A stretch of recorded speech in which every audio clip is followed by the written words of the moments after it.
world gone insane. An upside-down civilization that cannot be real. A world of madness and terror. It's the Dana Gould Hour.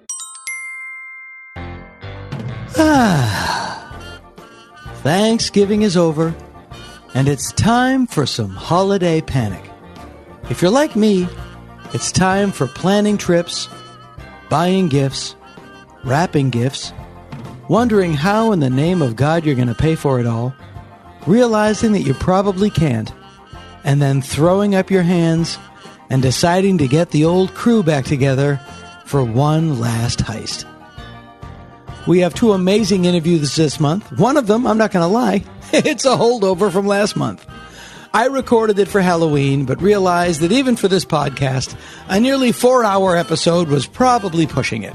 So today we have Mike Mendez. Mike is the director of Big Ass Spider, The Convent, and Don't Kill It, as well as being a writer on Season 3 of Stand Against Evil. He is hilarious and smart and funny.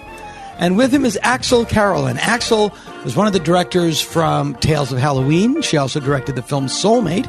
She was a writer on Season 1 of Sabrina and has a new book out called The Fright Fest Guide to Ghost Movies. We also have a very special guest, Tom Wright. Not only a legendary TV director, having shot episodes of The X-Files, Supernatural, Millennium, NCIS, he got into directing through drawing storyboards, having worked for Alfred Hitchcock, among others. And he is the one man, who painted all of those amazing paintings that you see on the Night Gallery. And he is here today. If you live in Southern California and you want to see Tom's paintings, there's a new show entitled The Night Gallery at 50. And this will be held in all places at the Mountain View Mausoleum in Altadena, California. The show opens on January 26th. And for details and ticket information, I will be there. Please go to creaturefeatures.com. Me? Well, if you're listening to this podcast, you may be interested. I will be in beautiful Madison, Wisconsin, at the Comedy Club on State December 6th, 7th, and 8th, and then back in beautiful San Francisco, California, at the Good Old Punchline, December 13th, 14th, and 15th. If you live in Seattle, Washington, I will be at the Triple Door with Kathy Sorbo and the Zuma Bella Trio on February 1st, one night only. For details on these and other shows, head on over to the personal appearance page at danagould.com. Won't you?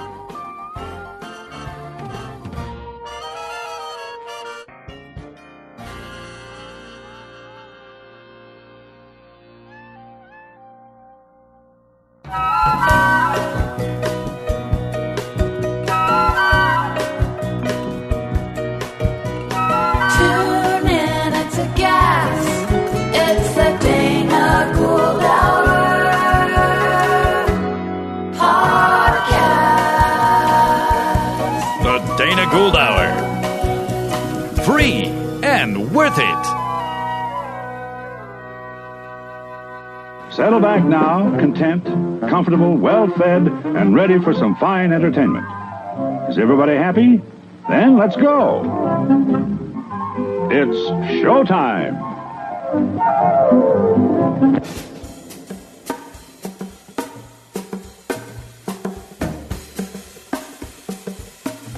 When you're doing a podcast that involves some Tales of Halloween, it's probably good to have the producers of the film Tales of Halloween. Here they are. One of my esteemed guests was a writer on this season of Stand Against Evil, wrote the craziest episode of the season, the one we submitted to the Writers Guild for when they don't give us a nomination. He's director of the films Big Ass Spider, Don't Kill It, The Convent. It's just been re-released. Please welcome the lovely and talented Mike Mendez. Good to be here. Yay. And was writer on the first season of the reboot of Sabrina. She's director of the film Soulmate, also producer of Tales of Halloween. And next month, you have a book coming out called Fright Fest, the Guide to Ghost Movies? Fright Fest Guide to Ghost Movies. The Fright Fest Guide to Ghost Movies. Movies. Is a festival in London. That okay. I thought it was, for some reason, the way I looked at my writing, I thought it was the Girl's Guide to Ghost Movies, which I thought would have been great. I don't think she would have been into that. But, yeah. We did that in The Simpsons once, where comic book guy thought Lisa had died, and then she showed up, and he went, a girl. Brilliant. Love it. Now, yeah, one of the issues that we were talking about was when you're in Los Angeles one of the reasons I love Los Angeles so much is that it does. Oh, I didn't tell you your You name. didn't get my name. God damn it. I shall remain nameless. No. Please welcome Axelle Carolyn. Yay. There you go. Speaks into your mics. Lower that, baby. I apologize, Axelle. That was Got carried away. It's It's Halloween. A lot easy of to be excitement. distracted by Halloween. not even a shadow of professionalism. It's the most exciting time of the year. So what can it's Hard easy to get believe. distracted. Hard to believe a show that's produced in a man's kitchen could be so slipshod. You moved up there. Last year it was the room over there. Now we're in the kitchen. We've got a view. It's as exciting. it's nice. So yeah. I'm doing a lot of home repair. Your house is like your car. It smells when you have money. I think it's about time the support beam warped. Anyway, we were talking about like things you do on Halloween. I saw, Axelle, that you posted that you had gone to a pumpkin patch. I have, yes, and put Yeah. on my woolly hat because it's under 75 degrees for a day and a half. I know you will it. Yes. And where are you from originally? I'm from Belgium, where it's constantly rainy and cold. So Yeah. I'm very excited that it's not rainy and cold here, actually. But don't you want a little bit of it? I'm okay without, I'm pretty happy with that. Yeah, when there's day of rain, the thing is, in Belgium or in London, I've lived in London 9 years. You wake up and it's rainy again and you're like, oh God, this sucks. But here it's actually exciting. It's actually something you tweet about. When it's raining in LA, it's just, oh my God, this is big news. They break in. The news breaks in. Yes. We're interviewing victims of the rain. There's warnings. There's like, Yeah. Drone shots of a puddle. I love it when they break, breaking news. It's raining outside. Yeah, it's really incredible. But I don't know. I grew up in LA, and I'm used to the sun. But I swear, people say there are no seasons here. They're just very subtle. They're subtle. very subtle seasons, and I definitely get the fall and vibe. they are getting more subtle.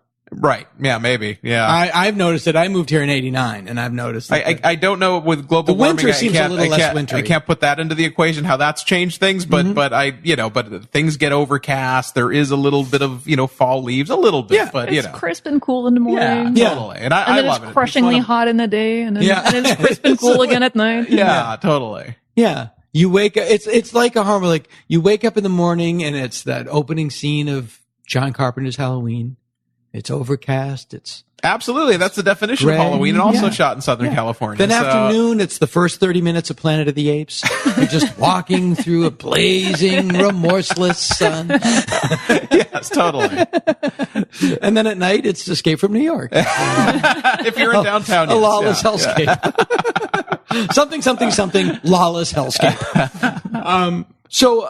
Well, I want to get to the corn maze that you went to. Where was the corn maze that you went to? What was up that? in Like Sun North Valley Hills or or something like like- that? Yeah, Yeah, it was it was up to 5 somewhere, and it was. I've never been to a corn maze. See, my favorite Halloween thing that they used to do here was the haunted corn maze at Pierce College in Northridge. and they stopped. It's such They a stopped, shame, and I know. love that. Oh, I've It never was been to that. great. It was awesome. So Yeah. was it a corn maze that they got all spooky and people would jump Yeah. out? And And you'd it go was- at night, and it had they had like candy corn, and like, Yeah, but it cotton wasn't- candy, it was and all not, that. Like, it was like what we were talking about earlier. It was so not corporate. Yeah. It was really it was rough. like a small town. Right. It was, and Northridge is a small town. It was just, you could have been in Iowa. It's like, Right. it's just this great, I loved it. That makes sense to That's me. why they took it away. And this is 'Cause I me loved being it. very much a city boy and city slicker. I've never been to a corn maze. I did not realize that it's like, oh, it is just a field of corn. Find your way out. Good luck. Yeah.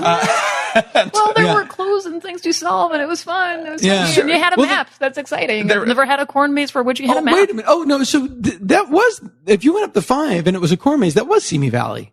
Oh, was it? I don't know. I think it was east of it. Oh, yeah? Yeah. Was it at night or during the day? It was during the day. Yeah. Yeah, I think- and it wasn't spooky. It was, just- no, well, I think you might have wasn't gone to the, Underwood. Well, it was. It wasn't No, Underwood. no, It was. You would know this. They were celebrating John Deere's 100th anniversary. Oh, well, So John Deere, a lot of fans of Star Wars don't realize John Deere, inventor of the tractor beam. Come on. Come on. You walked into that. So they had cut rows and stuff that spelled John Deere and stuff like that. That was great. It was very foreign to me. I was like, I don't understand. Like, I couldn't equate how this is fun. It's foreign. I don't even think there's corn in Belgium. I don't even think they've invented corn in Belgium yet. Oh, maybe, yeah. The corn mazes were not a thing that I experienced until I got here. The experience that I was reminded of is like when you can't find your car in a parking garage, you know? Yeah. Like I can't get out of here. It's just corn. I'm stuck in this. Yeah, it's even worse when you drive a black Prius and you don't know where your car is, but you see your car everywhere. Yeah, exactly. So throw a pumpkin on that, and apparently it was a Halloween event. So I don't know. So that was my first, might be my last. But if there was smoke machines and spooky things, sure, it would have been great. Again, a homeless guy in a werewolf mask shaking a can of pennies at you. Oh my God, right? Because again, I'm swayed. You put a bat on anything, and I swear to God, it's more delicious. Like, I agree completely. I would never eat a Hostess cupcake, but are those orange sprinkles on it? Delicious. There's so much about that around Halloween. Like every year, I usually go to Oak Glen, just outside of LA. It's a couple of hours from here, just to go and pick apples. Oak Glen. Oak Glen? It's this little town that just lives off like you pick apples and stuff like that. Where is it? East, awesome. north? It's east. It's kind of in the hills, and it's beautiful. And it's a day where it actually feels like fall because the air is crisp and it's. I'm going to look into that. And you go and pick apples, and it's insane because you think people get paid to do this, and I paid to go pick apples, and that's actually really fun. Well, people who do get paid to pick apples look at people who recreationally pick apples, and they just scratch their heads. It's like when yes, I'm sure. It's like when homeless people watch you spend a fortune going camping. It's like these assholes. Yeah, totally. Yeah, Ojai is beautiful too. It's 90 minutes north. You know what? Is it a straight shot eat? Do you ever go to? It's the 210 and then kind of straight out. Yeah. Do you ever go? Is it by Montclair / Claremont? Two cities together with inverted names? I don't know. Well, Montclair, which is 50 minutes straight shot, is the home of the Mission Tiki Drive-In. Oh, okay. Where we go in the summer, like every week. Does it still exist? I saw the Meg there. It's fantastic. Wow. Okay. The drive-in, not the Meg, I'm sure. It is a drive-in. It has been around forever, but they redid it like 10, 20 years ago. And it's 4 screens, new movies year round. It's all tiki themed. It's heaven on earth. It's one of my favorite places. This is terribly embarrassing. I have never been to a drive-in. Neither have I. Yeah. I know, right? That can be rectified tonight. Yeah, right? Exactly. You can go see A Star Is Born at a drive-in. You can park up close and look up Lady Gaga's nostrils. Exactly. Hellfest. That seems like a good drive-in movie. That would have been cool. It's probably there. It's 50 minutes drive there, which is nothing. It's LA. 50 minutes. You go to the corner. How do the kids like it, dude? They love it. My kids love it. My kids love it. Yeah. Even as they enter their surly teenhood. Yeah, no, they I'm still a child like of the the drive-in. multiplex, sadly. So I didn't. See, I worked at a drive-in in high school, wow. The drive-in that I went to, the Mendon Twin, is still going, and it's where I saw Escape from the Planet of the Apes in 1971. Oh, great! It's still going. Also, I saw The Legend of Boggy Creek. Oh wow! They Bogey Creek, and I don't know exactly why it is. They do lend themselves towards more like kind of B and genre fare, right? Well, when the drive-ins came up around, they would get the B movies. They would get the B trade, or right. The George Weiss was the guy, like Chainsaw Girls, drive-in movies. Yeah. Oh, that's great. Yeah. I can't imagine watching a movie through a dirty windshield and a crappy car radio. Well, the crappy car radio is unavoidable, but you take your clearly. If you're going to say that they clean my car when I go in, I am sold. What you do is you take your, in our case, you take the minivan and you back it in and you open up the back and you sit in lawn chairs, or the kids sit in the back of the minivan and you have the car radio on. Drive a Roadster. And and then you enjoy. And now I'll tell you this, we're going. Okay. In my minivan. All right. And it'll be great. That sounds great. Now it's all high tech, right? You tune into a certain station. Yeah, you just go there with the Meg. All right. Screen 3, 89.5 FM. And how was the Meg, by the way? It was awful. Okay. But in an enjoyable way. You know, he punched a shark. I enjoyed that. That's cool. I wish it was R-rated. That would have made a little bit of a difference for me. Yeah. But, you know. No, what was really interesting, it was clearly they get a lot of money from China.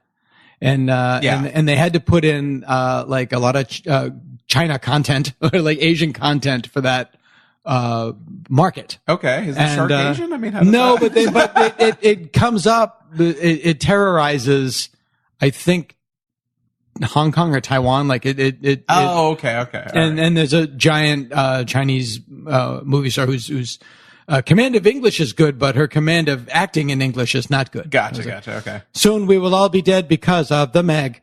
You know, it's right, sure. that has a certain charm to it. Well, it does. Yeah, Godzilla or something like that. Yeah. So yeah, that's great. Yeah. Okay. Godzilla has its scream built in. Godzilla! God, it's a beautiful day here in the hills of Laurel Canyon, the famed hills of Laurel Canyon here in Los Angeles, California. And I'm fortunate enough to be at the home of a young man who comes to us from the bluegrass of Kentucky. He moved to Los Angeles in 1955.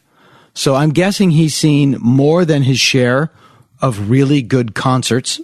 He is a director of great note. Just to give you an example, when you are introduced into the Directors Guild, you need to be sponsored by a director. And he was sponsored by two directors, Robert Wise and Alfred Hitchcock. And he has an incredibly storied career, and he has an upcoming art retrospective of his paintings.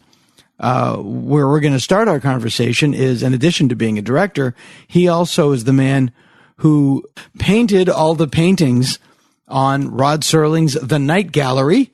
And I'm here with Tom Wright. This is the sound of my voice. You moved to L.A. from Kentucky in 1955. Yes. So what was it? Were you a greaser? What was that like? Greaser, yeah. On the run, the whole thing. Yeah. They were chasing me. Fortunately, I got away. Uh-huh. But no, out to come to college out here. And where'd you go to school out here? I went to a professional art school named Chenard Art Institute, which was very famous. It's now become Cal Arts. Oh, okay. And so, yeah, it's pretty famous. Yeah, it's pretty famous, very famous. And it was a great experience. And I've always been an artist, I guess you might call, since I was crawling on the floor, my mother says. Uh-huh. Picked up a pencil and started drawing. So that was it. And you wanted to, so you came out here to be a painter, and you came out here to be an artist. Yes. What was the Cal, well, now then Chenard, what was that scene like in the 50s? Was great. Low key. Uh-huh. Not 40 trillion people. Right. You didn't have to valet park everywhere. You could park along the side of the street anywhere practically. Beautiful weather. No not a lot of high rises at the time. Yeah. And, I think the highest building was, in downtown LA. It was I don't know the name of it either, but I know it's blown up in War of the Worlds. Yes. Oh yeah. 3 or 4 times. Exactly. Yes. No, but it was City Hall. City Hall. That's what it was. Yeah. City Hall. Yeah. And, that was the tallest building at that time. Wow. I believe. I see them all when I watch Dragnet from the late 60s. They would always open with like a helicopter shot of but just like, it's interesting is cinema verite. Just, this is LA, 1969, 1970. And yeah, you see the skyline by then much, built upon from when you first came here. Oh, man. Yes. But now it looks like a cow town, Absolutely. Now it's, Absolutely. Going up fast. Yeah. And they had all the smog back then that, yes. Yeah. Sure did. That didn't happen till later. So Los Angeles in 1960 was such drastically different from Los Angeles in 1970. But I guess the entire country was different. Those 10 years were so Herculean and in the amount of change. Did you go, when you were down here, were you on the Sunset Strip in the 60s? Do you remember all you that? bet. Pandora's Box and all that stuff? Sunset Strip, Hollywood Boulevard. There used to be a club called Beverly Caverns, for instance, on Beverly Boulevard. And there were some great musicians there. Louis Armstrong appeared, and some of the guys there were great, and they would help me get in, and they'd put me in the back of the room, and I'm listening to all this. That's amazing. It was fantastic, but stuff like that. To the casual observer, when people go, like, who are you interviewing today? And I say Tom Wright, the first thing that I say is, he's the guy that did the paintings for the Night Gallery. How did the Night Gallery knock on your door? How did that become about? Well, once I got into show business, so to speak, I was doing art. Right. Were you a production designer or art director, illustrator? Illustrator, yeah. And worked on a lot of big movies, actually. And at that time, you can throw some titles at us. Apocalypse Now, I've done Terms of Endearment, a few small movies. Yeah. But went from doing a lot of movies, working on a lot of movies, right. A lot of Hitchcock. Did his last 3 movies. His last 3 were Family Plot, Frenzy, and Topaz. Right, Topaz, right. And so I was, working through the art area, and it came up that Hitchcock, for instance, and was looking for somebody new to work on his movies. So I went over to be interviewed. He was going to Europe to scout. He gave me an assignment. Could you do these scenes in the script? And I said, wow. Sure. So are you painting these, or are you? No, at that point I was doing storyboards. Basically drawing storyboards. He was looking for a storyboard artist. Oh, okay. Right? So I did a few scenes in the script, storyboard wise. He came back from Europe. I'm waiting in the office. Nice guy. And to me, terrific.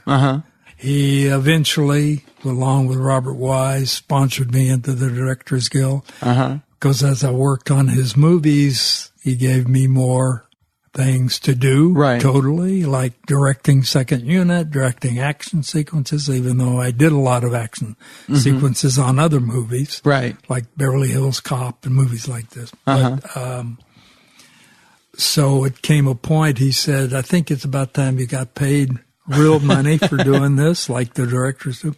So they sponsored me into the Directors Guild, and I've been doing it ever since. Wow. That is very great career in the show business circuit as a director. Yeah, I would think time. starting as a production, when you're doing storyboarding is basically directing. Yes. You bet. It's just you're placing the camera and you're placing the actors. Well, I would work. You're just not dealing with an actual camera or actors. Yeah, I would work a lot of the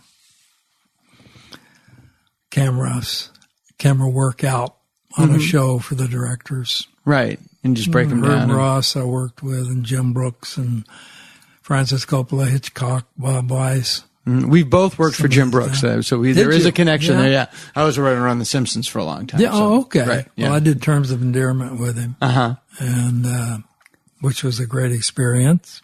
Now, when you worked on Apocalypse Now, was that here? Or were you in the Philippines? That was here, and later in the Philippines shortly, but here mainly with Francis over a year doing prepping for the. Did they have an ending then?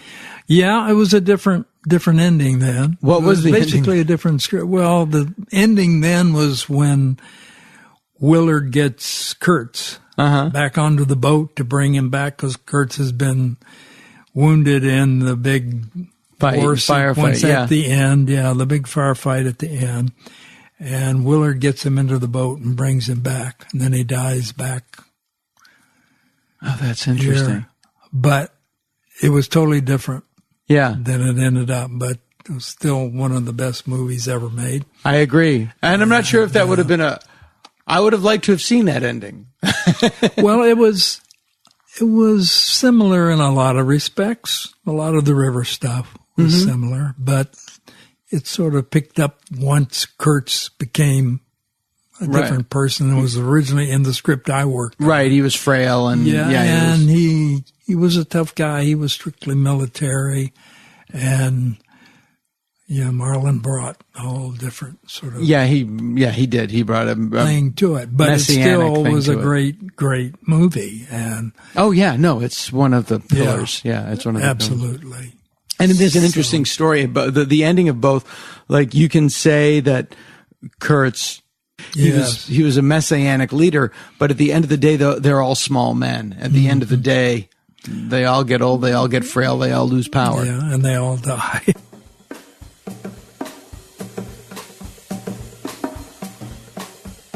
Axelle,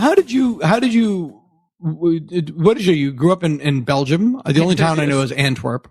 It was probably not even in Belgium. That's pretty good. Uh-huh. Mm-hmm. No, I grew up in Brussels. And how did you come here? Again, my only exposure, I think, is Diamonds Are Forever. That's Amsterdam, though. Yeah, I know, but that's all I know. They go there at Diamonds Are Forever, and they talk about it in Pulp Fiction. That's my only exposure to your country. Those people go, it's like in Bruges, right? I'm like, not really, but no, really, yeah.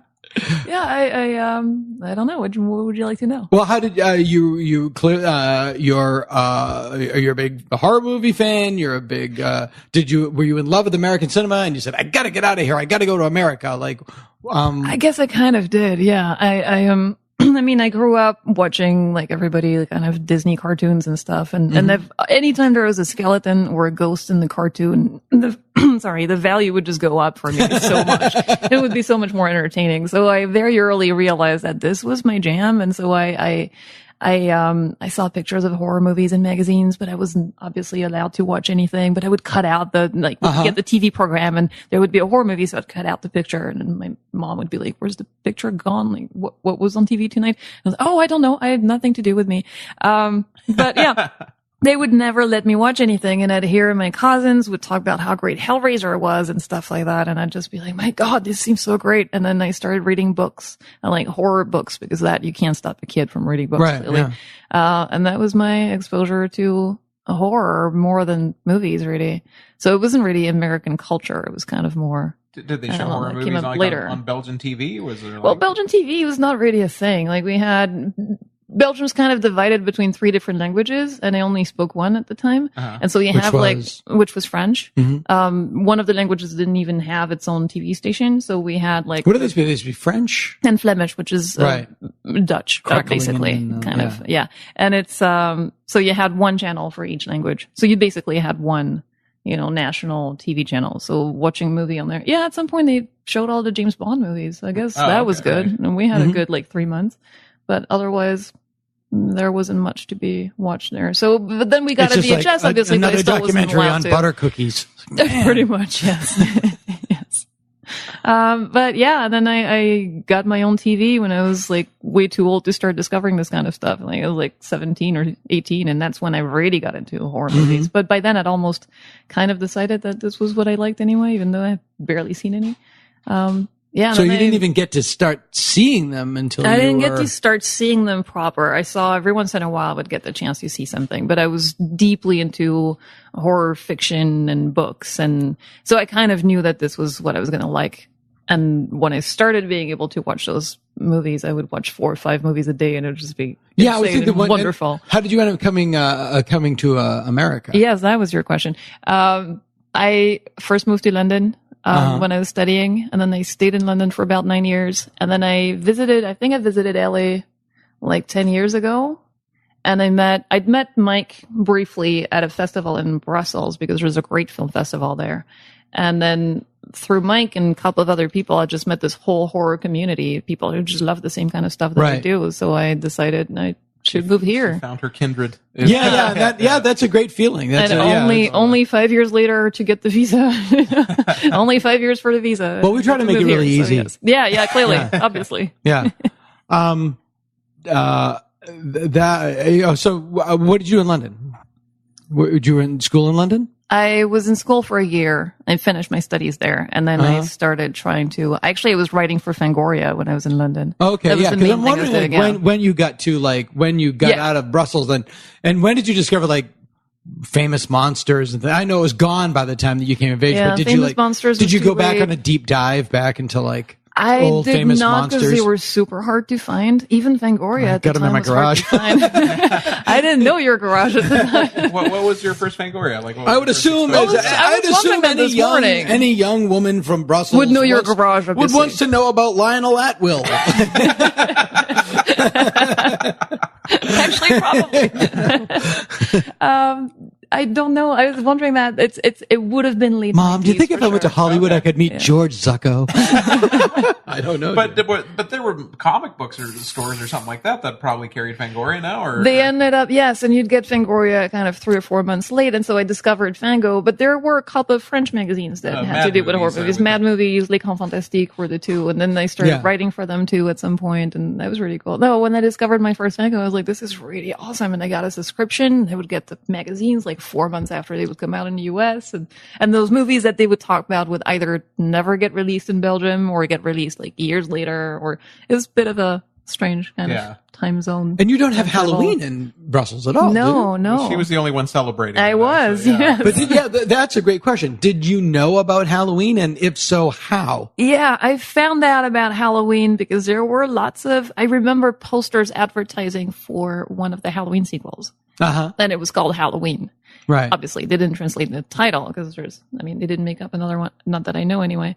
But I remember asking what Halloween meant, and there was like this pumpkin on the cover, and there were cartoons where you see Halloween. Like there's a famous Donald Duck cartoon that I was obsessed with. Oh, really? The Center's one, or?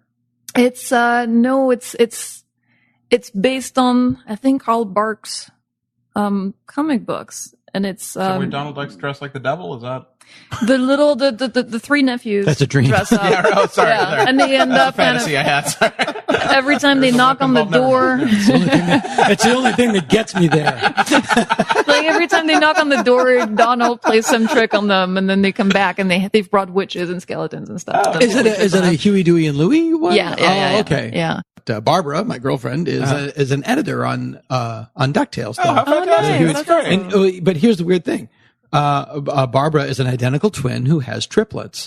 And she is an editor on a show about an identical twin who has triplets. Oh, awesome. Okay. How weird is that? That is weird. Yeah. Oh, interesting. That's cool. Yeah. So you're in London and then you meet these guys, then you come to LA. And when you come to LA, you discover then it must be just, you glut yourself, I would think. Because really LA does Halloween. Oh, yeah. Yeah, it's horror really central. well. I mean, imagine I'm sure this. Salem, Massachusetts does it. I know Sleepy Hollow, New York, up in Tarrytown. And I know there's some small town somewhere that specializes in Halloween. I forgot the name, but it's supposed to be like the world capital of Halloween. And somehow one of my favorite forgot things it, to do is to travel on Halloween and see different Halloweens, So Oh, really? One of my favorites was actually, I don't know if this is a sore subject, but Axelle's wedding. Let's cut that. Why would that be But she got married on Halloween in Scotland. Every wedding is forever. And that was amazing, though. That was really in a cool. castle. In a castle, and the thing that was interesting about it wasn't proper Halloween; it was Samhain. That they were celebrating. Over Right. there. So it was right. The full pagan thing. Now, wait a minute. Aren't you also divorced? Yes, So we're all divorced. we're all divorced. It's all good. Shouldn't be, But none of us are drinking. It's not noon yet. No. Proudly divorced. Anyway, but yeah, it was really an amazing thing because it's like you really see the roots of Halloween, and it was all about the earth and and the elements and about the fall and fire and leaves, Gourds. Yeah, it was really cool, and that was really a trip, and it was unexpected. It wasn't like, oh, let's get married because they're going to have a Halloween parade, but it was fascinating just to see that, and that was interesting. Well, It's also that seems like a good reason to get married, though. Let's get right? married. They're going to have a Halloween parade. Yeah, totally. Yes, exactly. But it all worked out great because it was a Halloween themed party. And well, it worked out great-ish.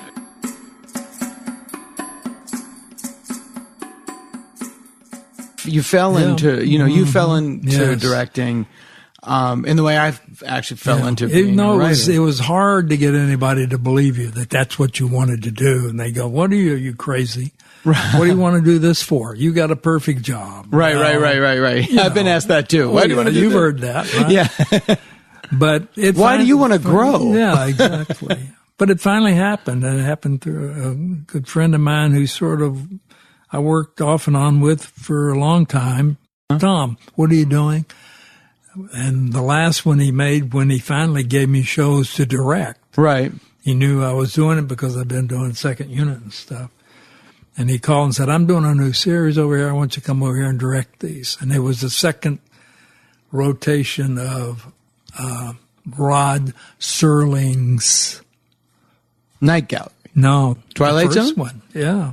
The second run on Twilight Zone. Right. Phil Daguerre was his name. Right. And he was executive producer on it, and he called me immediately and said, This was the new. This was the new series in the new series. And this is in the early 80s. Early 80s, and now there's a third new. There's another new series coming out. Yes, I know. Yeah, I heard. But that, and he brought me in, said you're going to do these, and that was from then on. It was worked. Just every day since. The fact that you were friends with Rod didn't factor into why Phil approached you. No, not other than that Phil knew what I had he always kept up with my career. Right.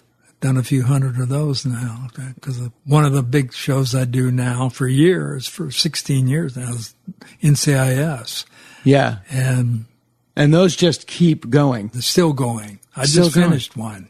You just finished one, and you're just getting ready to leave to direct something. Yes, getting ready to go up to Vancouver, do another favorite show of mine, Supernatural. Right, and you'll be there about a month. About a month. Now you're married. Does your wife go up with you? At times she does. Yes. Mm-hmm. And she's a writer, and that's how we met. I actually got the job directing a movie she wrote. Oh, that's fantastic. Years ago in Mexico City. That's usually the writer and the director end up not speaking. You guys ended up married. Something like that. Yeah, that's right. Totally different take on it. What was the movie? It was called Torchlight. And just got a call out of, in fact, I was finishing Terms of Endearment. Just came from a rap party in New York. Phone calls, picked up the phone. They said, could you come down and we'd like to meet you. We looking for a director for this show. They were in Mexico City. Showed up on a Sunday, got the job that night, started shooting the next morning. Wow. Yeah. It was a whole different ball game. Yeah, exactly. You're just kind of like, okay, what is this? But I was ready for it. Right. I mean, they kind of told me the story, but I still hadn't read it. Yeah. And you just go in there right away. All right, Matt. Well, so I read it that night. Yeah. And I know I got to get a master, and I know I need some singles. Something. Do we have a camera? No, they had a crew and everything. They were ready to go. And they, in fact, had shot a couple of days or so, but had gotten rid of that director, and they had to go. And they were looking for a director. And the first AD on the show said, I know a guy you should call. They called me. I went down and said, well, we really like it. You got the job if you want it. The only problem is you got to start shooting tomorrow morning. And go to dinner, meet the two actors and the writer. And my now wife was at this meeting with the two actors. Right. And what year was this? This was 83, I believe. Yeah, 83. And who are the actors? The actor was Steve Railsback and Pamela Sue Martin. Oh, yeah. The main. Right. The main. And actually, considering all it went through, it didn't come out too badly. Oh, that's amazing.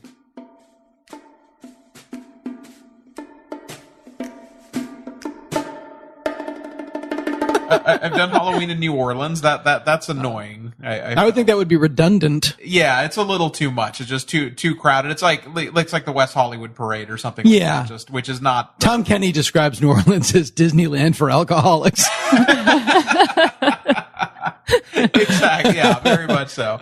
And then I did Halloween in Italy once, which is interesting because Europe, they haven't really fully embraced it. So it's neat to see that the spirit is there and the people are dressing up and just kind of starting to get into it. So it's really charming. Like anything in America, they just realized that it was a revenue source. Right. Everything is transactional now. Totally. We're not a country. We're just an economy with an army. Right. And, just hey, we can make money out of this. So they started in August. Yeah. and it's over by October 11th. They're bringing in Christmas stuff. Sure. Yeah, but they just pump it. I mean, it's the only thing like good. The more, the merrier. But just imagine like the craziness of having Halloween that lasts like 6 weeks here and all those events. And it's amazing. Yeah. And when I started celebrating Halloween when I was like 8 or 9, I couldn't even find a pumpkin. I remember my mom went to a grocery store and she managed to find 1/4 of a pumpkin because it was pre-cut. So you could actually cook it. And they carved my 1/4 of a pumpkin and I made my little ghosts myself with like tissue paper. I've ever heard. Plus, this is in the 80s, right? I mean, it's not like it's the 20s. It's the 80s. Just afford 1/4 of a pumpkin. People didn't know what a ghost was. Salary went into this poor pumpkin. It's you were really out but you were in Brussels. I was in Belgium. Yeah, but still, you had stuff in Belgium. I do agree. Nobody does it like LA. Nobody does it like LA. It's really we went to the first Halloween thing I did was September 14th this year. Oh yeah, totally. It starts earlier and earlier every year. Which I don't mind. No, fine. I don't mind. Well, for me, Halloween is where the rest of the world like sees the world like I do. So it's like I feel at home. For this month, it's like if bats were around every. I'm kind of more excited about the lead up to Halloween than Halloween itself. I'm the same way. I'm the same way. Yeah. Halloween is almost like I can't enjoy it because it's too. Oh, by that point you're exhausted. Do you dress up? Exhausted. No, I go to. Well, let me. Once it gets to Halloween, then it's no longer with me, and I fully enjoy it for my children. Right. So I have a blast. The Dr. Zayas outfit does not come out. No, I just have a skeleton onesie and I put that on but I loved watching my kids go bananas. Right. So they're into it. They've adopted. It's a different Halloween. It's a different Halloween. And did they get it largely from you? Yeah, but they grew up in a house with a lot of Halloween and they have a big Halloween party every year. They're doing it this year. But like my Halloween stuff, it all sounds dirty, but the lead up is so much more enjoyable than the climax. I can't be present in the climax. I understand. Yeah. I think we're talking. It's Halloween edging is really what we're talking about. I have to cut that. I don't know. I think that's going to be a phrase for me. Yeah, totally. Just make it last a little bit longer. The great thing about Los Angeles is like you get, all of these amazing, the Universal Studios and Not Scary Farm and unbelievable. And now we've inundated with immersive theater is all the new rage of Halloween things to do. Not to mention all the decorations. Escape rooms are a thing. So with no exaggeration, I think like Halloween enthusiasts like Axelle and myself, like we literally have the entire month booked. I started mid-September now. Yeah, it's exhausting. Yeah, it is exhausting. And then everyone decides to do their launch party or event. So it's like the Fangoria launch party and all the screenings and all the stuff to binge watch and so and Scarefest. Honestly, what I've been Trepidation Fest. Yeah, exactly. what I truly have been enjoying doing, which is the rarest thing to do, is just staying home and watching Shudder, which I think is just on point as of late. I think that's just as a horror fan, like Shudder is got it going on as far as tell the listeners about Shudder. Well, Shudder is a streaming service because we don't have enough of those, right? So we need another. Can you watch it on your TV? Or do you watch it on your computer? Yeah, you watch it on your TV. I get it through Amazon. I get it through Amazon, through my Amazon Prime account. But you can get it directly, and I'm sure there's other ways you can get it. I'm sure it's a few ways to do it. But Shudder is just a pure horror channel that is nothing but horror movies and horror shows. So they picked up a lot of like the horror series like Channel Zero. CNN is my pure horror channel. There you go. Yeah, so that's the real horror. That is more terrifying than this. My movie Soulmate is on Shudder. Oh, excellent. Yeah. Oh, there you go. And the Grave Dancers on mine, and hopefully soon one day Tales of Halloween. It seems like a good home for it. But what's great about it is that it's the people that run it and curate for it were former festival programmers. So for instance, like the person who would like program Toronto, the Toronto Film Festival would like pick like the best horror films that they've seen in the last decade or so, and you'd find them on Shudder. And that would turn out to be Soulmate and Grave Dancers somehow. Clearly, totally. So what happened? Is Shudder who brought Joe Bob Briggs back? Yes. Yeah. Yeah, totally. But, you know, I'm constantly impressed when I look at the stuff they're acquiring. You go and you'll see the classics. You'll see Halloween, Evil Dead, The Fog, and then a lot of, like, you know, lesser known films. You know, I mean, I'm trying to think. Soulmate and Grave Dancers. What is mention it? So. Yeah, so Shudder, Shudder. Yeah, totally. But really great. And also a lot of newer films like Mayhem and Revenge are kind of like new films that they've acquired. Right. And they're actually going to do their first series, which is Creepshow. Which the Greg story. Yeah, exactly. Yeah. Which, I mean, you know, as a horror fan, there's no. But is that going to be on Shudder or AMC? It's on Shudder, supposedly. Oh, that's my understanding, at least. So, you know, so anyway, but no, I really think they've been doing a wonderful job, and it's great. It's just, you know, chock full of horror movies and old, new classics, things you've never heard of but should be aware of. You know, it's all there, and so that's been just great. Watching, you know, a lot of trash. You know, I think Saturday night we watched Soulmate and Grave Dancers. Yeah, exactly. A lot of trash. We watched Hello Mary Lou. It's prom night. Too. Oh, sure, yeah. You know, Natch. But that's wonderful. That like I want to watch that. Of course, Shudder has it. So you know, so it's great. That's great. No, what is Soulmate about? Because I'm going somewhere with this. What is Soulmate about? It's a ghost story about a woman who's lost her husband and moves to a cottage and realizes that the cottage is haunted, of course, and decides to stay because she thinks, I don't know, I just had this idea that if I thought there was a ghost somewhere in my house, I'd probably have questions. Right. And so that's kind of what she does. I guess it's a woman talking to a ghost for 90 minutes. Oh, wow. I really want to see it. No, I'm not selling it very well. It's a very darkly romantic film. It's about falling in love with a ghost. Or a ghost falling in love with you and kind of the weirdness of this. I made a short film called Soulmates with an S.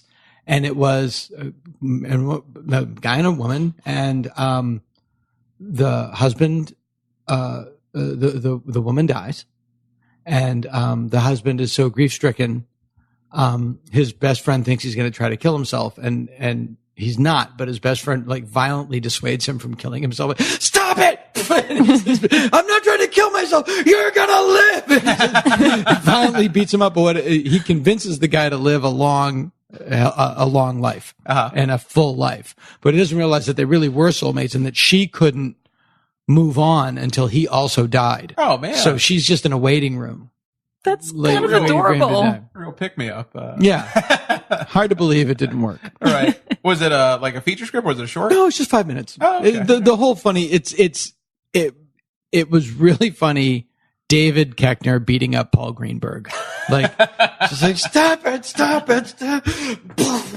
How long have you known Koechner? Oh, for hundreds of years. I can't remember when I didn't. I can't remember when I didn't know him. I'm very excited to see him turn into a moth. It's so good. It's so good. He's the billboard for Stand Against Evil. Yeah, no, totally. No, I mean, I haven't seen the full episodes yet. I've only seen the clips. But I would show. I don't even know if I have them. Okay. I'd show them to you.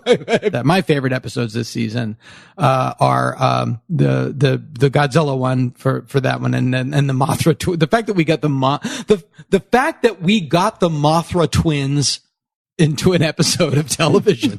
That's pretty great. It's great. No. And yours. Thank you. I'm sure it's because I'm sitting here, but no, it's not because you're sitting here. Those are everybody's favorites. That's those were this. Everyone agrees. Like those, if you're a fan of Standing Against Evil, like Mike's episode and the Godzilla episode, are really where the show hit its stride. It's like this is everything the show can be. It's a vehicle to parody and to genre parody.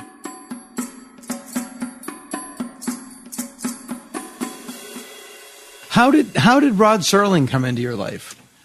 Rod Serling came into my life because I got a call from a good friend of mine at the time who I'd worked with a few times by the name of Jack Laird while I was at Universal. Big TV producer at Universal? Who did Night Gallery. Right. And it was exec producer, writer on Night Gallery. I'd worked with him before. He knew I was an artist. I got a phone call. Said, Tom, I'd like to talk to you. Could you come over? You're not directing yet? Not directing. Right. Yet. You're still a production designer. Before I got in. I mean, I was doing all this kinds is late of stuff. 60s, I late was 60s. directing second unit stuff mainly. Right. And prepping directors' shows. Okay. And as a storyboard Uh-huh. artist. So he called me and asked me to come over, and I went over to meet him in his office. And he said, Tom, I got this show. We're we're getting ready to go. It's called Rod Serling's Night Gallery. And every episode it's going to be introduced with a painting, and I want you to do the paintings. How about that? And I said, sounds great. And he said, okay, you got the job. That was it. Uh-huh. I ended up 2.5 years later, had done 117 paintings, I think. Yeah, that's my question. You get, each episode had 2 to 3 stories. Yes. And each one needs a painting. Each one needs a painting. Every week. Painting, like writing, there's just no matter how fast you're working, it takes time. Amen. Amen. Who told you that? Did somebody tell you that? Come on. You didn't just know that. Yeah, believe me. No, I'm kidding. Yeah. No, of course. Of course. Yeah. So you immerse yourself totally. Yeah. And Jack says, we get you some stories, scripts, whatever I can get you, I'll get to you immediately because you're going. Now it's starting to shoot. They need paint. Of course, you got to have the paints. Of course, the paintings were shot differently at a different time, of course, as Rod came in and announced what I put in. But still, certain shows were going to be done, had a production schedule and a air time. Right. And you got to have paintings done by then and photographed and introduced. And, that's its own process to itself. Yeah. But it's got to work in with the thing. So I had an office at Universal in the art department, which was a great office, which is now what is the bank building, the small building. Mine was in the back on the left side, had windows all the way around. It was great. And they just said, do them, because I was doing other shows, but that stopped because they knew then what I was doing. Right. And it was a full-time job. And you just have to but not only are you physically painting, you're also like, okay, what is the image for this episode? Well, of course. And you have to read the story. And you have to get the idea. And you have to do some ideas for yourself. What am I going to do? Right. What do I want the painting to look like? I had complete, total thumbnails for paintings, all the paintings, and we blow them up and go. And I was doing a couple of paintings, 2 to 3 paintings at a time, continually. Now, for the pilot of the Night Gallery, which was 90-minute TV movie. I didn't do that one. You didn't do that. So you didn't do the Joan Crawford That was painting, done before.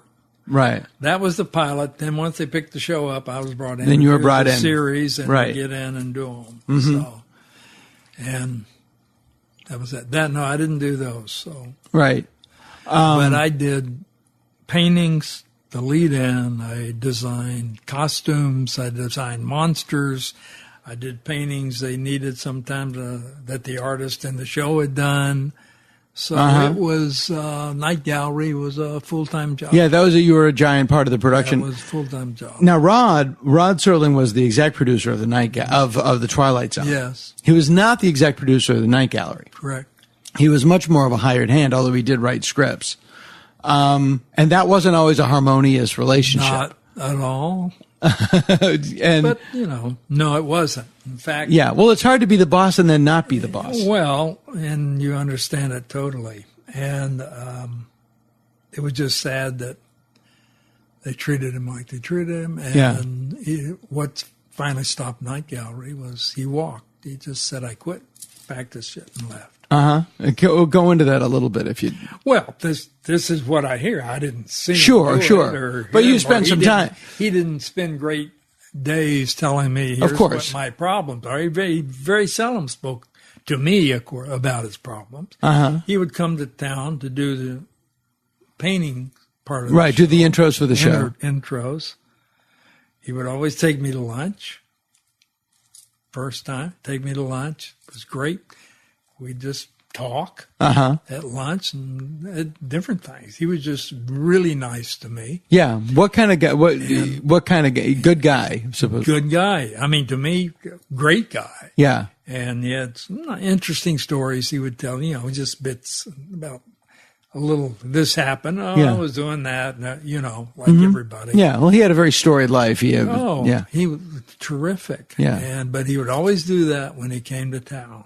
And I felt, When you say came to town, was he not? no, he was was in New York mainly. Yeah, by that time he'd moved out of L.A. and was living upstate New York. He had his boat on the St. Lawrence, and he loved that. And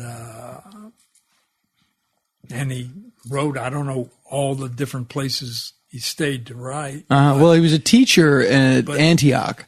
Yes, that's right. Oh, yeah, he did mention that. Right. Now that you mention it, I do remember that. Yeah, he was a teacher at Antioch, so he would, and then he would just. I know he still had his house in the Palisades. Yeah, but he was probably living in New York mostly. Yeah, I was never really at his house. I mean, we would always just meet at a restaurant, and we'd kind of be in the back. And he was very gracious to everybody, 'cause some people recognized him. Sure, he was a TV star. Well, by then, because of the first Twilight Zone, of course. Right.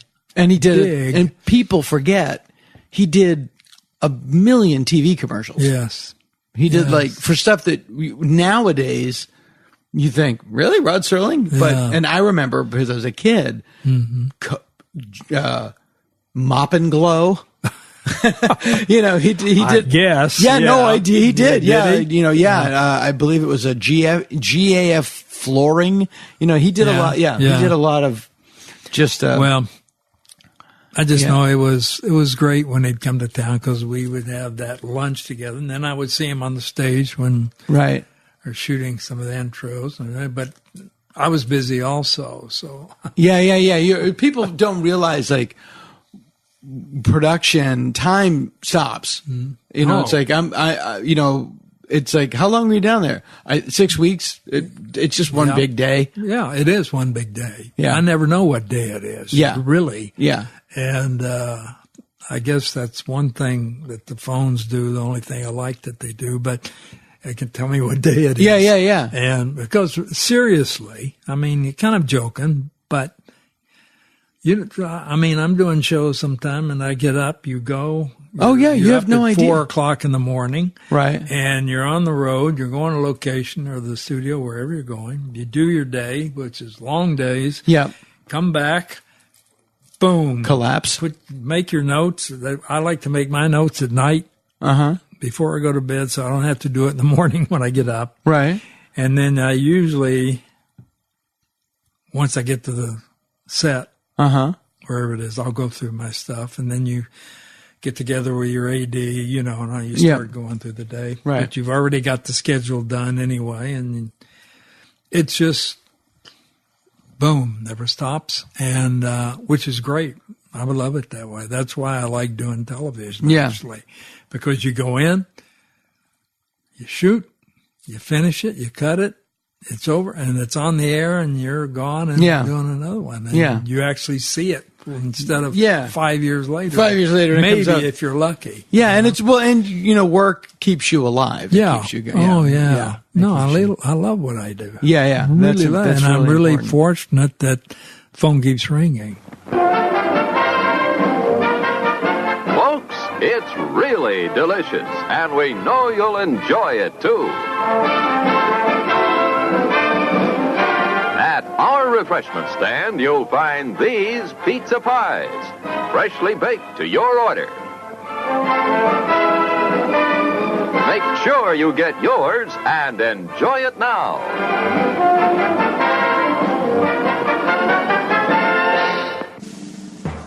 Welcome to Political Talk with two guys from Boston. A working man's look at the socio-political issues of our day. And now, Political Talk with two guys from Boston. This is Political Talk with two guys from Boston. I'm Johnny Condon. Robbie Sullivan on this side. After Halloween, it's all downhill for me. I can't believe that all that candy's gone. It's gone. It's gone. Yeah. It's so much. They say, candy that you don't have left over, they say give to the Army, give to the servicemen. I can give them rappers. All over this country, veterans' hospitals are inundated with stale Peeps. And diabetes. Stale Peeps and diabetes. It's not good. Stale Peeps and diabetes. Yeah. I believe a Bob Dylan album. Oh, that would be a good one. Now, would his son play on that? Stale peeps and diabetes. There's a diabetes. I'm coming home to you. That's actually pretty good. You should write that down. No, John. stale peeps. You know, you can if you put a peep in the microwave. Oh yeah, the little ducks or whatever they're chickadees. Yeah. Chicks. How did that? Who found that out? That's what I want to know. How long do you put it in before you go? Oh no. Well, then it's its awful. eyes come off. It's it's not good for the peep. I can't imagine it feels good. Not good for the peep, and God forbid anybody does it to a real peep. Yeah, They and, just we go to jail. put something in there that we look at it and we go, oh, it's like a real little thing. And then you put it in there and you go, then I'm boiling. Alive. Yeah, boiling alive. Yeah, that's nice. What is the chemical? Is it the because it's just it's sugar and I guess how is it? I guess it's the water and the molecule of I can't even begin to think of that. What I'm thinking of right now as you say this, Johnny, is this. The real scary part of Halloween is the weeks after as the Reese's disappear. That's the frightening part. We used to come home from trick-or-treating, and you'd dump everything on the floor. Yeah. And my father would go and just hoover up everything with peanuts. Yeah, Baby Ruth. I was just thinking that's what my dad would take out. Anything that had an old name to it that he recognized. Mr. Goodbob, yeah, Mike and Ike. You know what was safe? Starburst. Starburst. They'll pull their teeth out. They can't go after those things. Or a fudgy. You know what my father called the dentist for years? What? I mean, he would say, I'm going to the dentist. And I'd be like, Dad, it's 9 at night. And he'd pick out the Jameson bottle. And that's how that's how he would numb his teeth so he wouldn't feel the pain. Going to the dentist. I'm going to the dentist. And That's you'd be good. like, oh, the green dentist. How did I'm not going to say I lose sleep about this, but I won't say I've not lost some sleep. How did they in the Civil War, how did they saw people's limbs off and you not die? Yeah, I don't know. That's a weird one. I can't. I'm not sure the imagery's helping me any day. My eyes I got stung by a bee and I almost cried. If I get a cold, the people next door knock on the door and ask what happened because I'm moaning so loud. And they literally we're going to saw off your leg. And then that's in the middle of, what is your thought? Yeah. Where are you tough what in this is your life, thought? Johnny? The only place I'm tough is in a flag football game. I'm tough in that game. Yeah. I want to play hard, and I remember what it was like once to dream. And so I try to put those dreams into that game, and then at the end, I'm all bruised up, but I love it. I love the feeling of it. Here's where I'm at my most masculine. Yeah. I'm watching the Stooges, and it's just, Mo, yes. Larry, yes. And Curly Joe, fuck this! That did sound tough. Oh, God. Yeah. When it's a Curly Joe Dorita, I'm 2/3 of the way home. I'm 2/3 of the way home. I'm just as happy to watch Shemp as Curly. Wait, now Curly Joe is the not so hard guy. Not so hard. Because he had it. That was like a big tagline. Yeah, there was Curly, then Shemp, then Joe. Then Joe, Okay. then Curly Joe. Yeah, now which one? I guess the next one would have been Joe Shemp. I think Shemp it might have Curly. been Joe, but one of them was a big hit in movies with the line. Not so hard. Yeah, that was so hard. Curly Joe Dorita. Looked like a toe. Oh, now if he was alive today, he might be able to get a Dorita spot. You never know. Yeah, that's when I'm at my most masculine, is when it's the third stooge is not whatever.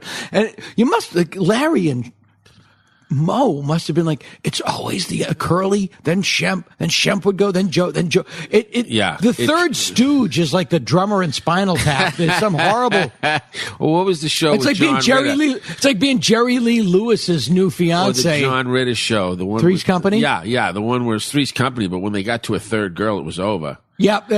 Well, Suzanne can't keep Summers. going. Yeah, Suzanne Summers left. And then who? Can't some remember other those names. Nope. Yeah, they're gone. Those people are gone. I don't think you're allowed to work again after the third. I believe Joyce DeWitt. No, she was in the original. Yeah, she was the other one. She was the brown-haired girl. Priscilla Bonds. I never heard that name. Those are all these old actresses from the 70s. You see their names on TV. Priscilla Bonds was one. Yeah, or you see them on YouTube of like, what happened to this person? Tracy Scoggins was one. Jeez, is that real? Yeah, that's a real. You know who? That sounds like something you get on your leg. Oh no, he's got Tracy Scoggins. You know who was gorgeous, and I don't know her name? Bailey Quarters from WKRP.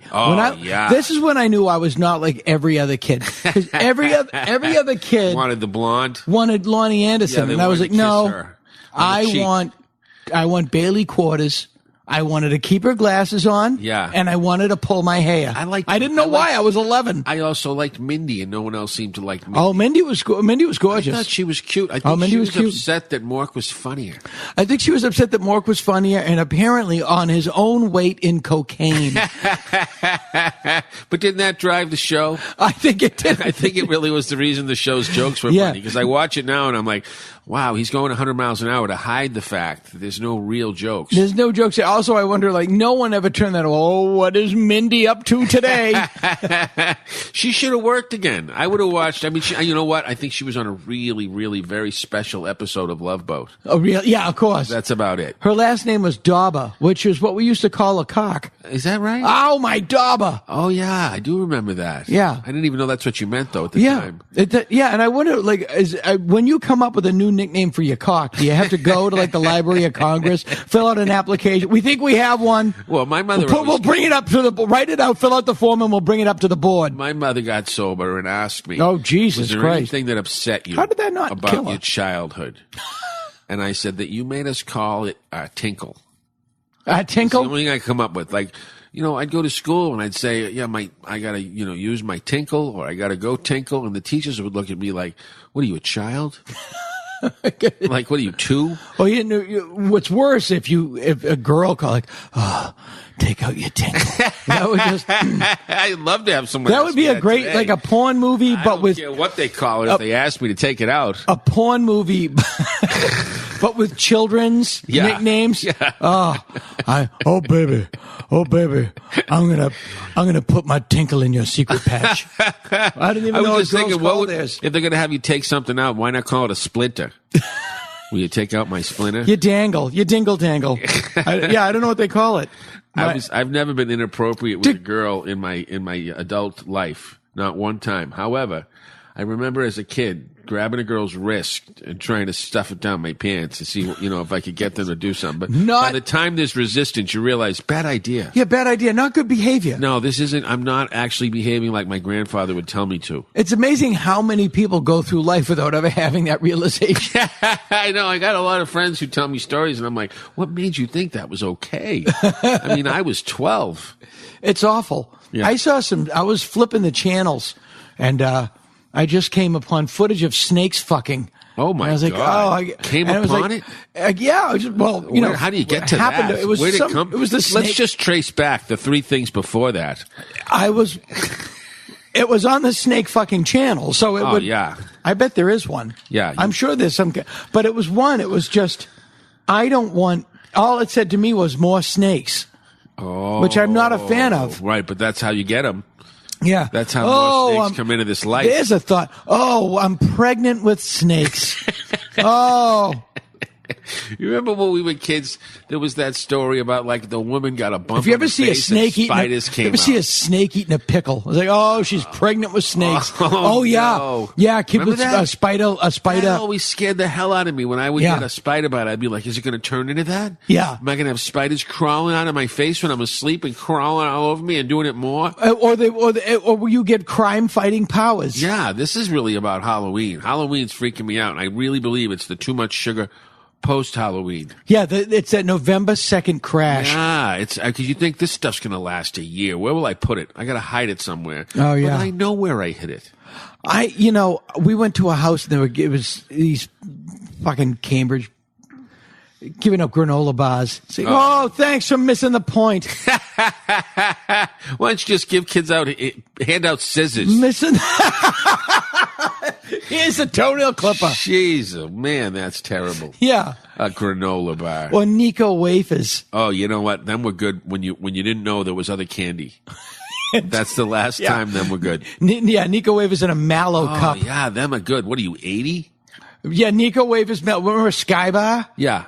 Yeah, it looked like a weird pretzel. I love Sky Bar because... No, Sky Bar looked like... I'm thinking of a marathon. Okay, yeah. A marathon was like a pretzel made of caramel dunked in chocolate. Okay, I thought... Anything sounds good dunked in chocolate. It's like a tomato worm was the one that was pregnant white with inside, snakes it was dunked in than chocolate. Else. Marathon. It was white? It was white inside, chocolate Sky Bar. inside. No, Sky Bar is the one that was like 3 different flavors, and it broke off. You could break off a piece of it. Charleston Chew. Charleston Chew. Oh, for God's sakes. Yep. I could eat one of those right now. Frozen. Yeah, frozen. You got to freeze it to make sure you realize it isn't good regular. Otherwise, it'll take out your teeth. It'll take out your fillings. I always thought that was weird that old people like hard candy.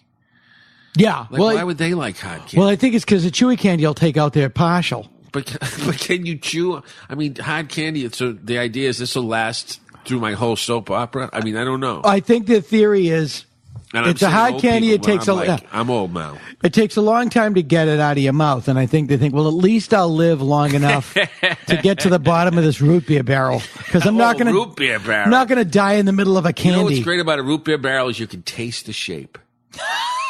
That's well put. Very rare thing with a candy where you can taste the shape. Oh, now are you ready for Christmas? Have you done I'm barely ready. I haven't thought of a goddamn thing. My mother used to shop from the minute the January sales started, and she'd be hiding stuff away all year long. And I think by Christmas I'd be like, "Who got that stuff? What did I get? Another Light Bright." Like, doesn't she know I have 4 of them in the basement and I've never played with it? But that's why because it's not out. Yeah. She thinks, we got to get you a new one. You loved that. No, you loved it. You loved the idea of it. They've tricked you every time. That's the biggest. Here's the music of this phrase. Da-da! Listen, da-da! And that is what you say when you open up a gift and you don't want it, but that tube socks! It dies. Yeah. The musical note of it dies. Yeah. Oh, you shouldn't have. Of you, master! I remember bringing gifts to like a birthday party and going, Ma, 4 other people got that. Like I brought the same gift as everyone else. Like a Barbie, a Barbie. Someone's going to get a Barbie. Yeah. And hopefully you brought the Ken doll. Because now it's turned into something about like, what are they going to do with that Ken doll when I leave? I think one of the most perverse things we did as kids, this is true. We stripped our G.I. Joes and threw them up in the air and just laughed at the positions they were in when they landed. That should be a video game. Yeah. It was just like laughing at how stupid they looked when they landed naked. That, of course. But naked's the funny part. And then you think it's hilarious, and then you read, the Nazis did that with prisoners of war. Oh God. And then it ruins it. Gee. No. Gee. I remember when we were growing up, it was like if there was someone, even in Boston, if there was someone from anywhere else in the world, they weren't us. Yeah. And that's the weirdest thing to me now. Yeah. That's not true at all. Even Cambridge is packed full of all kinds of people from all over the world. But Cambridge is like a Whitman sampler of humanity. Yeah, but at the time, you heard these things that were like, well, those people are, and they'd put their hand by the side of their mouth and they'd say Vietnamese. Oh, sure, yeah. It was. Yeah. I remember we had Timothy Rosenberg, Jewish. That's what I mean. Like, you can't do that now.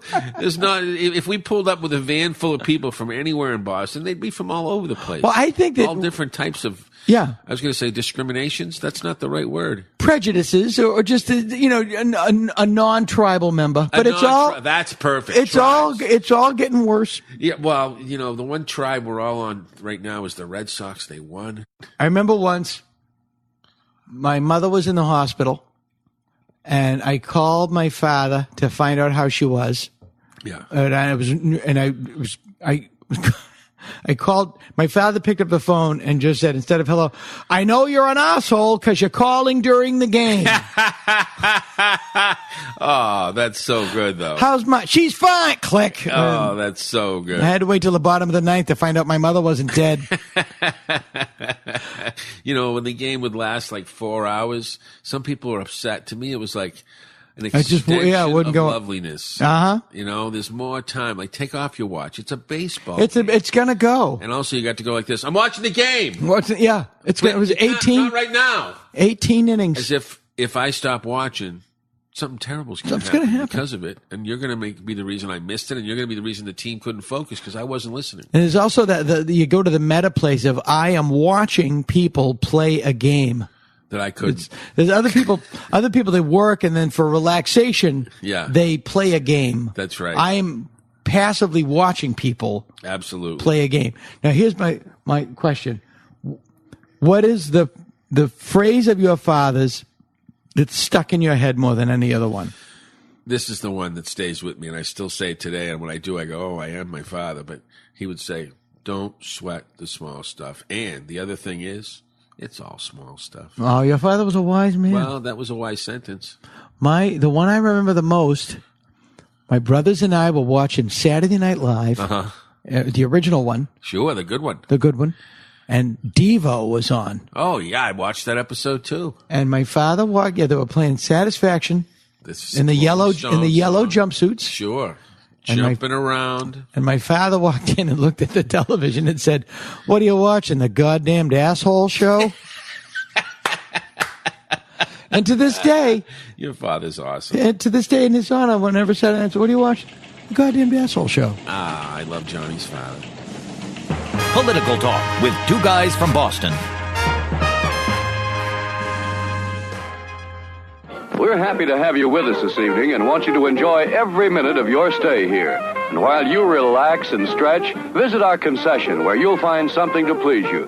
There are ice-cold drinks, delicious sandwiches, ice cream, coffee and snacks, and many other pleasing treats.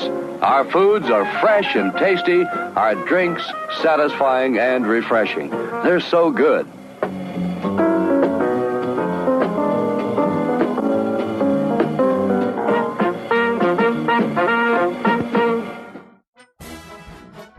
World War II was not going according to plan, at least as far as the Germans were concerned.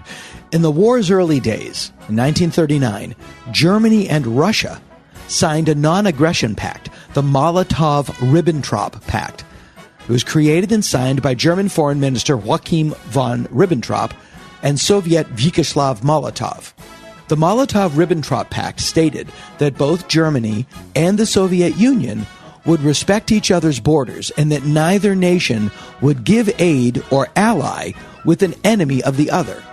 This would leave Germany free to concentrate all of its resources on conquering Western Europe, France, Britain, and the like. Here's a fun fact. The Molotov cocktail is named in honor of Vyacheslav Molotov, somewhat derisively. Of course, both Hitler and Stalin had other plans. Hitler longed to conquer the Western Soviet Union, capturing its oil fields and the soil-rich Ukrainian farmlands, and using its people, the Slavs and the Poles, as a slave labor force to benefit the Reich. Stalin knew full well he would be going to war with Germany. He was as ruthless as his German counterpart and figured the smart play would be to sit by and let Britain and Germany bleed each other out, then choose his moment and attack Germany at its weakest. But Hitler couldn't wait.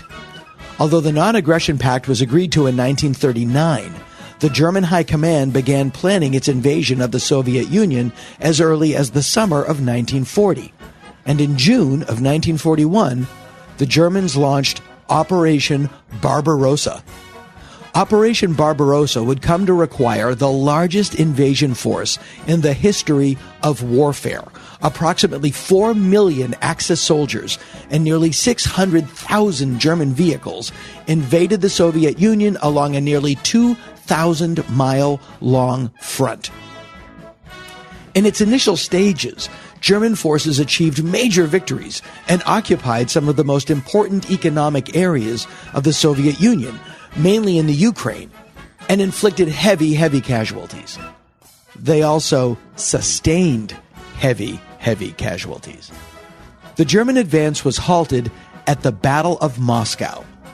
The German army underestimated the Soviet army's size and strength, as well as the inhuman severity of the Russian winter.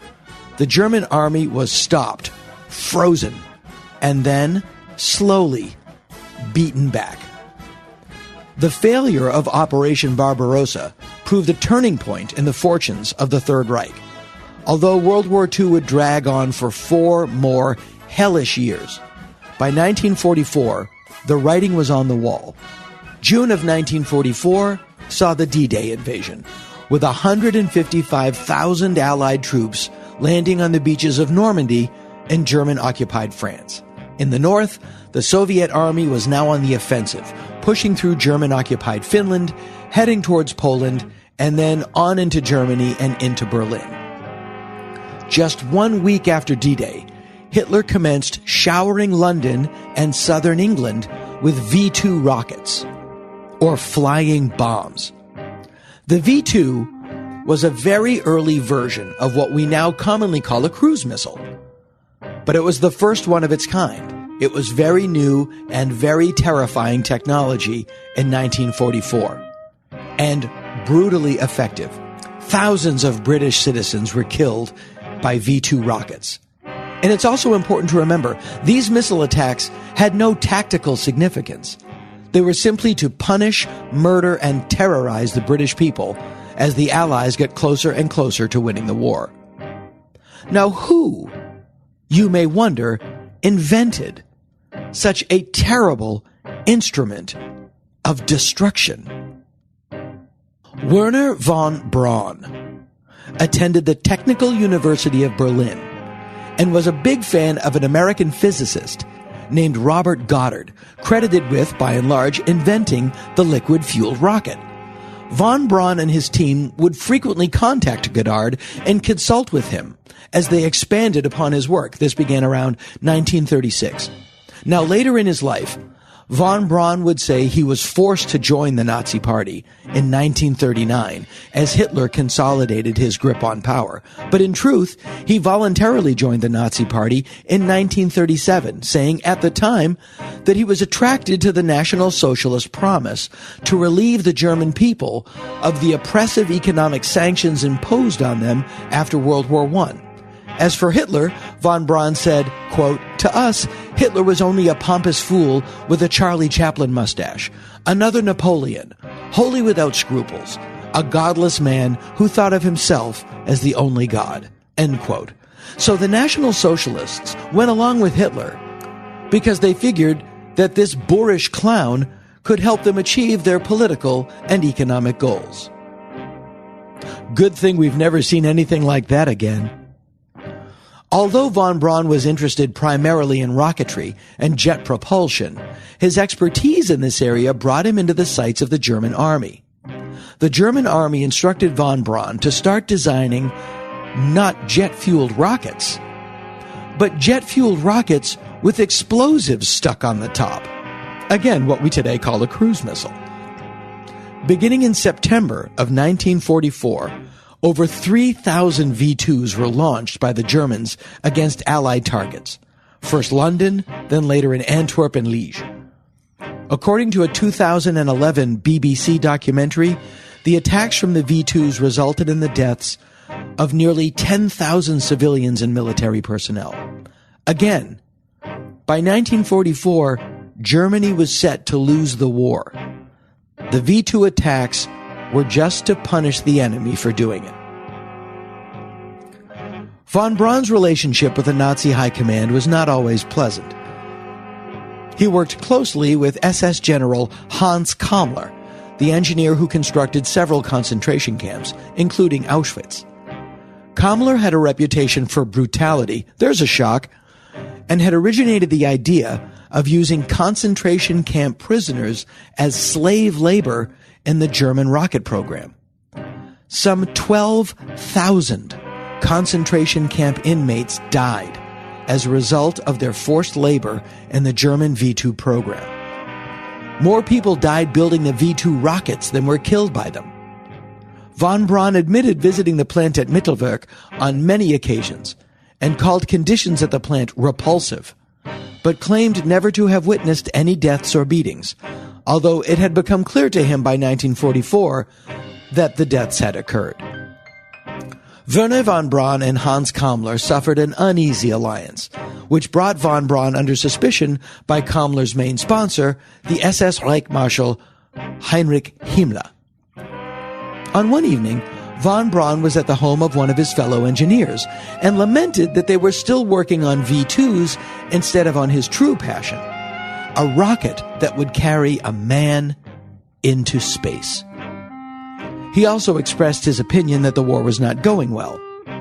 Now, there was a young woman present at that dinner. She was a dentist. She was also an SS spy and reported von Braun's defeatist attitude. This, combined with the fact that Himmler felt von Braun had decidedly underreacted to the technical problems the V2 was suffering, led Himmler to accuse von Braun falsely of being a communist sympathizer. In March of 1944, Werner von Braun was arrested by the Gestapo and held for 2 weeks without knowing what the charges against him even were. But, for better or worse, Werner von Braun was indispensable to the V2 program, and eventually Albert Speer persuaded Hitler to release von Braun so he could continue to oversee the German V2 program. But the die had been cast, and the Third Reich was slowly, inexorably, but thankfully collapsing. With the Americans and the British moving in on Germany from the south, and the Soviet Union moving in from the north, the German army was hemmed in, outmanned, outgunned, out of supplies, provisions, and time. As they approached Berlin, both armies, the Americans and the Soviets, began a frantic race to capture key German V2 rocket manufacturing sites. Again, no one else had advanced rocket science the way the Germans had under von Braun, and both sides wanted that technology. In addition to rocketry, Germans had made giant advances in other areas, such as infrared vision technology. Imagine you're the American army sweeping through occupied Germany. The country and its people are left in a shattered ruin by Hitler's madness. You also discover the concentration camps in the irrefutable evidence of the horrors of the Holocaust. You arrest German soldiers and German officers by the score. Many of the high-ranking Nazi officials were ditching their identification and high-ranking uniforms, the rank and file of the regular soldiers, in the hopes of disappearing. You also discover that rocket plants and the jaw-dropping horror of the conditions of the slave labor. But that technology is there, and you want it. For one thing, you're still at war in the Pacific against Japan. And you know damn well that on the other side of the country, the Soviet Union is grabbing this technology hand over fist as they find it. And you also know that the moment the armistice is signed, the Cold War starts. Now, I don't think anyone realized at the time the Cold War would last as long as it did, completely dominating and defining the geopolitical landscape of the latter half of the 20th century, but it's coming. And if the Soviet Union has a weapon, as an American, your first order of business is to get 2 of them. And so began the curiously named Operation Paperclip. Enacted by the JIOA, the Joint Intelligent Objectives Agency, to sift through the Nazi high command. Most, if not all of them, headed to Nuremberg for war crime trials and possible execution. Weed out the scientists, capturing, sometimes kidnapping them, and bringing them and their families to America before the Soviet Union got them. How does one find these people? Many of Germany's intellectuals and scientists had been drafted into the army as infantrymen on the front lines, cannon fodder, if you will, starting in 1943, as the Soviet Union counteroffensive began to bear down on German lines. Hitler recalled them and put them to work, developing Germany's defensive rocket program.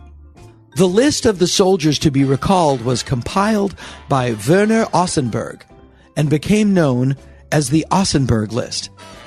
In 1945, as Germany fell, pieces of this list were found stuffed into a toilet by a Polish lab technician at Bonn University. This list was dried and passed on to the MI6, the British intelligence service, who then transmitted it to the American military intelligence. They sifted through and compiled a shopping list, so to speak, of German scientists that were to be captured and interrogated. The name at the top of this list was Werner von Braun. Von Braun and over 100 key V2 rocket personnel surrendered to the Americans. The U.S. also captured enough V2 hardware to build approximately 80 missiles. The Soviet Union gained possession of several V2 manufacturing facilities, re-established production, and moved it into the Soviet Union. Von Braun and his team were detained at an interrogation center that had been set up at Krossenburg Castle. This was known as Operation Dustbin. Here, the elite of the Third Reich's military, economic, scientific, and technological forces were held and debriefed by U.S. British intelligence. Now, many of these people, especially on the military side, went bananas. There's a story that one high-ranking German general could not handle or accept the fact that Germany was losing the war, and he no longer had the power and the authority that he once did. And he snapped and just kept wandering around the castle, jacking off. I don't know his name, but I'm going to assume he was General Jackoff. Okay, but that is a true story. The war in Europe ended, and von Braun, along with most of his staff, was transferred to Fort Bliss, a large army installation just north of El Paso, Texas. And life sucked. The culture shock from the castles of Bavaria to the dry, rocky desert of El Paso, Texas took its toll. Von Braun would later write that he found it hard to develop a genuine emotional attachment to his new surroundings. He and his team didn't like the food. They were housed in simple cabins. Von Braun made a request. Could the cracked wooden floor of his cabin be covered with some linoleum? His request was rejected. Probably most infuriating to von Braun, he worked under a 26-year-old major who held an undergraduate degree in engineering. This major called him Warner and refused his every request. Now that may seem shitty, but let's look at the fate of some of von Braun's comrades. Joachim von Ribbentrop of the Molotov-Ribbentrop Pact was arrested in June of 1945. He was tried at Nuremberg for his role in starting World War II and enabling the Holocaust. On October 16th, 1946, he was executed by hanging. Hans Kammler, who designed Auschwitz, committed suicide by cyanide in May of 1945 to evade capture by the Allies. Heinrich Himmler committed suicide by cyanide in May of 1945 after being captured by the Allies. They were searching him for things like cyanide tablets when he took the cyanide tablet that was hidden in his mouth and bit into it. Just after midnight on April 29th, 1945, safe and cozy in his bunker, Hitler married his girlfriend, Eva Braun.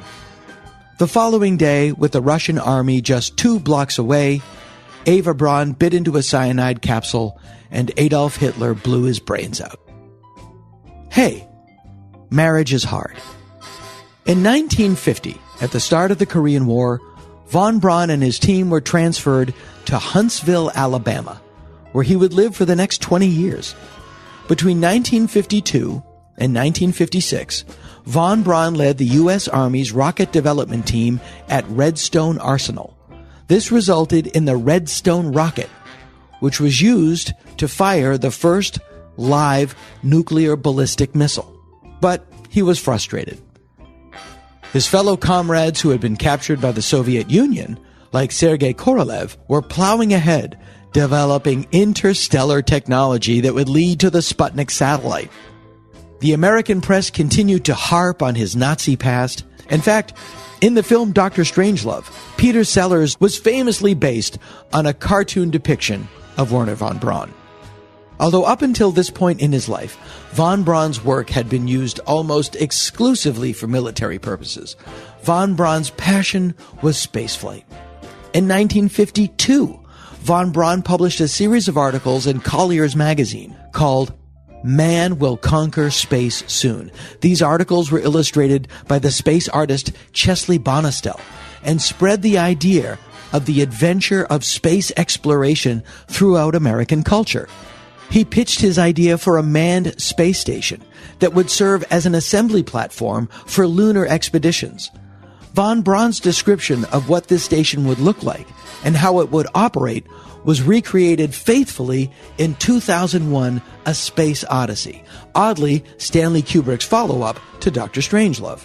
Von Braun also began working with Walt Disney and the Disney Studios in the hopes of increasing the public's interest in space travel. Together, they created 3 TV films about space exploration, entitled Man in Space. The initial broadcast drew 40 million viewers. NASA, the National Aeronautics and Space Administration, was established on June 29, 1958. One day later, the 50th Redstone rocket, the program Von Braun oversaw in Alabama, was successfully launched. 2 years later, NASA opened the Marshall Space Flight Center at Redstone Arsenal in Huntsville, Alabama. Presiding from July of 1960 to February of 1970, Von Braun became Marshall Space Flight Center's first director. The Marshall Center's first major program was the development of Saturn rockets, which would carry heavy payloads into and beyond Earth orbit. On July 16, 1969, the Saturn V rocket, developed, designed, and tested by Wernher von Braun at Marshall Space Center, launched the crew of Apollo 11 on its historic 8-day mission to the moon. Wernher von Braun, he aimed for London and hit the moon. Great story if it ends there, right? But you know it doesn't. If you have even the slightest interest in this stuff, Operation Paperclip by Annie Jacobson is an amazing book, as is The Right Stuff by Tom Wolfe. And don't forget Axelle Carolyn's excellent The Fright Fest Guide to Ghost Movies. How do you get these? It's simple.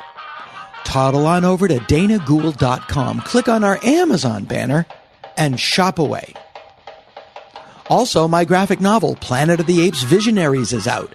Artist Chad Lewis and I adapted Rod Serling's 1965 first draft screenplay of Planet of the Apes as a graphic novel. Similar to the movie, yet drastically different. The apes live in the equivalent of Ape New York, for starters.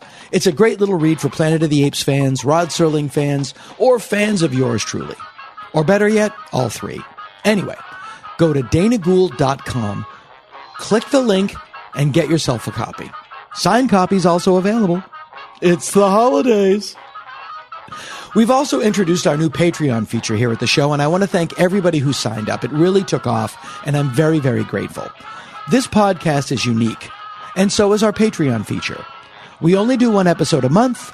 The show comes out at the end of the month, and it's close to 3 hours long, which I would hope would make up for having to wait a whole month. With our Patreon feature, just $5 a month earns you the title Dana Gould Our Sky Cadet. For this, you get access every month to extra video and bonus audio content, behind-the-scenes videos, recording the show, etc., etc., etc. We wanted to make it worth your while, but I didn't want to make it financially burdensome, so here you go. You go to danagould.com, you click on the Patreon link, and for $5 a month, it's like I'm with you all the time. In the car, in the shower, on the toilet. It's just you and me. For links to all of this stuff and my stand-up schedule, news about Stand Against Evil and new projects, just go to danagould.com. Hey, are you tired of listening to this bullshit? Oh, I know I am. They come from miles to enjoy our intermission.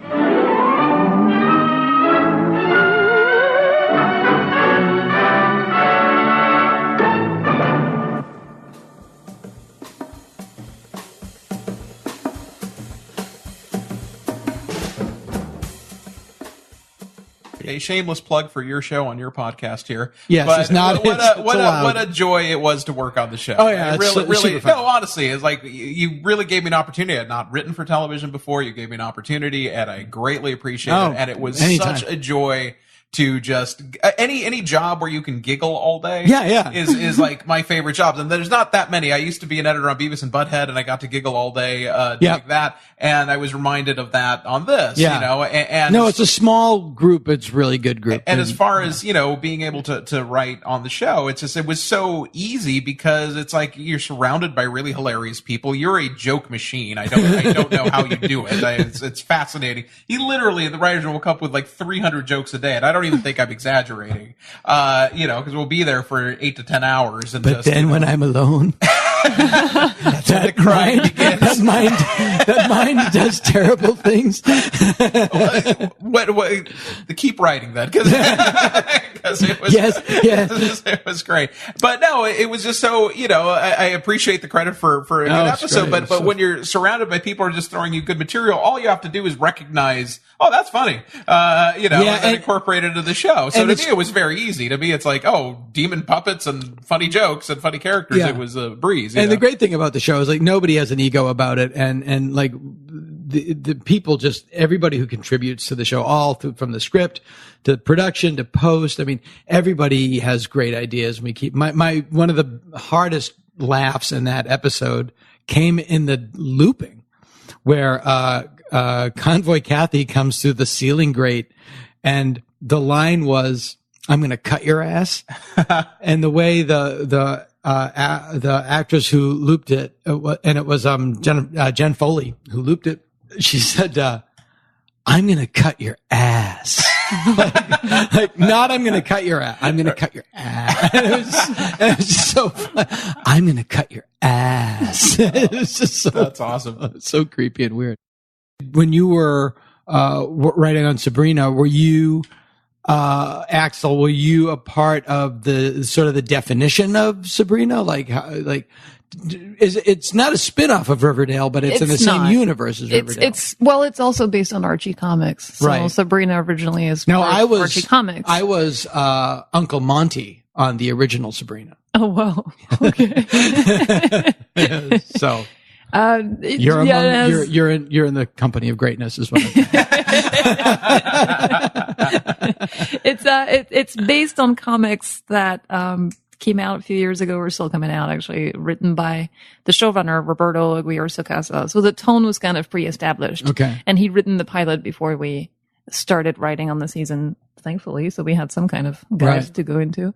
Yeah. But it was really fun. I was getting to kind of like you were saying, you get to tell jokes all day, and here I got to talk about witches and the devil all day. Yeah. It was just wonderful. Great. And it's before production starts. You're wearing your own clothes.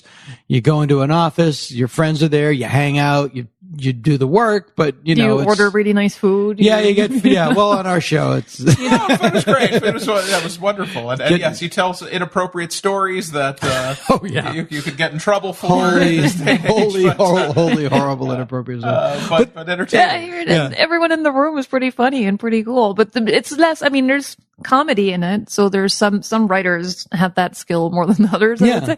But it's pretty dark. Yeah, the tone is very fantastical, but you can get away with a lot because of that. Describe the show? Like, what is the tone? Is it? So it's called Chilling Adventures of Sabrina, and it's about this girl who's half witch, half mortal, and she tries to find her place. So it's almost, I'd say it's kind of like a darker Buffy. It's on the one hand, you have her trying to fit into the world of being a teenager, and on the other hand, you have her trying to figure out whether or not she wants to be the devil's bride or whether or not she wants to sing the book of the beast. And and we have proper cannibal Satan worshipping witches and all kinds of really cool stuff that we got to come up with. But it almost feels like you could show this to a kid because it's a very fantastical universe. But I think it kind of goes very broadly, where I would show that to kids who have a dark sense of humor, but also horror fans would totally appreciate it. Is it aimed at tweens? Not really. But we had an episode. For a witch who's busy, is there an audio book of the beast? That's my question. But we have an episode that's an homage to The Exorcist. We have Rosemary's Baby is referenced quite a bit. It's really done also for people who just love horror movies. Which was the case of everyone who was in the room. It's sounding to me like a more satanic Harry Potter or something. Does that kind of fit in? Or more satanic Buffy, I would say. Okay. Yeah. But the weird thing is, the hard part of writing that stuff, and I only encountered it in my stupid cartoon show. Which one? Stan. I mean, Stan's a cartoon. Oh, okay. It's live action, but it's the depth of a cartoon. Right. Intentionally. But to go to the devil, if you believe in the devil and demons, then you also have to believe in God and angels, which is, I'm always sort of sheepish about, I used to tell actually a true story, talking to my daughter, and we were telling her, well, honey, Santa Claus, he lives in the North Pole, and the kids, he lives in the North Pole and he takes care of all the boys and girls in the world. He knows if you've been good, knows if you've been, keeps track of it. And if you're a good girl at Christmas time, he comes down the chimney, has a bunch of toys, he leaves them under the Christmas tree. And then she's like talking about her cousin. Well, Olivia says that we celebrate Christmas because it's Jesus' birthday. Yeah, but that's like a wives' tale. You don't want to take it too literally. You don't want to get dragged into the weeds of that stuff. I used to think Santa Claus was really creepy when I was little. He is creepy. Yeah. That guy who breaks into your house in the middle of the night. Yeah. And the entire year, his mind is like, is this child naughty or not? Yeah. And he's trying to decide what to give him. Right? He knows when you're awake. I mean, this is terrifying. Yeah, that's true. But even as a kid, it was striking to me. Payment is cookies. Yeah. His only payment is cookies. That's amazing. It's kind of weird, right? Yeah. His only payment is cookies. Why you said that like Goldfinger? About to give me the cookie. So Axelle, you've never been trick-or-treating. I did once, but I was way into my 20s when I first got to do it. It was here, right? Yeah, it was here. Yeah. It was really cool. No, it was here. It was in Beverly Hills. We knocked on the door of we knocked on doors of famous people. That's right. Didn't you go to Larry King's house? Yeah. Oh, that's hilarious. We got invited back to kind of come on in. A half-hour Elkie Summers here. What are you, an adorable little elf? What is this? That's amazing. Well, only story I have about him because our neighbors, Larry King's neighbor is a friend of ours, Ryan Schifrin, and Ryan's father is Lalo Schifrin. So, wait a minute. Oh, and I know his brother Will. Oh, okay. All right. Excellent. Yeah. His brother's a writer. So, Larry King has these two twin kids, like really young, like I know. 4 or something like that. The Viagra generation. Right. Exactly. So when everybody's in diapers. So the kids wanted to come over because they, deck their house to the nines with Halloween decorations or whatever. And Larry King comes over. He's like, so your dad's a composer, right? It's like, yeah, Lalo Schifrin. He's like, right. Star Wars. Great. Okay. Yeah, right. Anyway, so he wants a similar story. My friend Warren Thomas is a comedian, and he did was like at a benefit, and they were in the bathroom together, and he goes, "Warren, it's so funny. I love you on Saturday Night Live." Because I'm not on Saturday Night Live. He goes, "I need better information." I think he said, "I need better researchers. I need better researchers." And just walked out. That's awesome. Larry King could be a demon at this point. He gets it. Totally. That's amazing. He's still around. He started to look like Zorak a little bit. Sorry, trick-or-treating, sorry. Yeah. We had friends visiting from England and we took them trick-or-treating. The kids minds blew up. They were like, they'd go to the door. I go, you go to the door, say trick-or-treat. And they would just run back, I got a sweet. I love I do the opposite. Now, obviously, I mean, don't go trick-or-treating anymore, but I go to a friend's house and we all stand outside and there's like thousands of kids who come out on Halloween night and we give out Hancock treats. Park? Toluca Lake. Oh yeah, there you go. That's where we go. Or Valley Village. That's where we go. Kind of that area. Yeah, that's where we go. It's wonderful.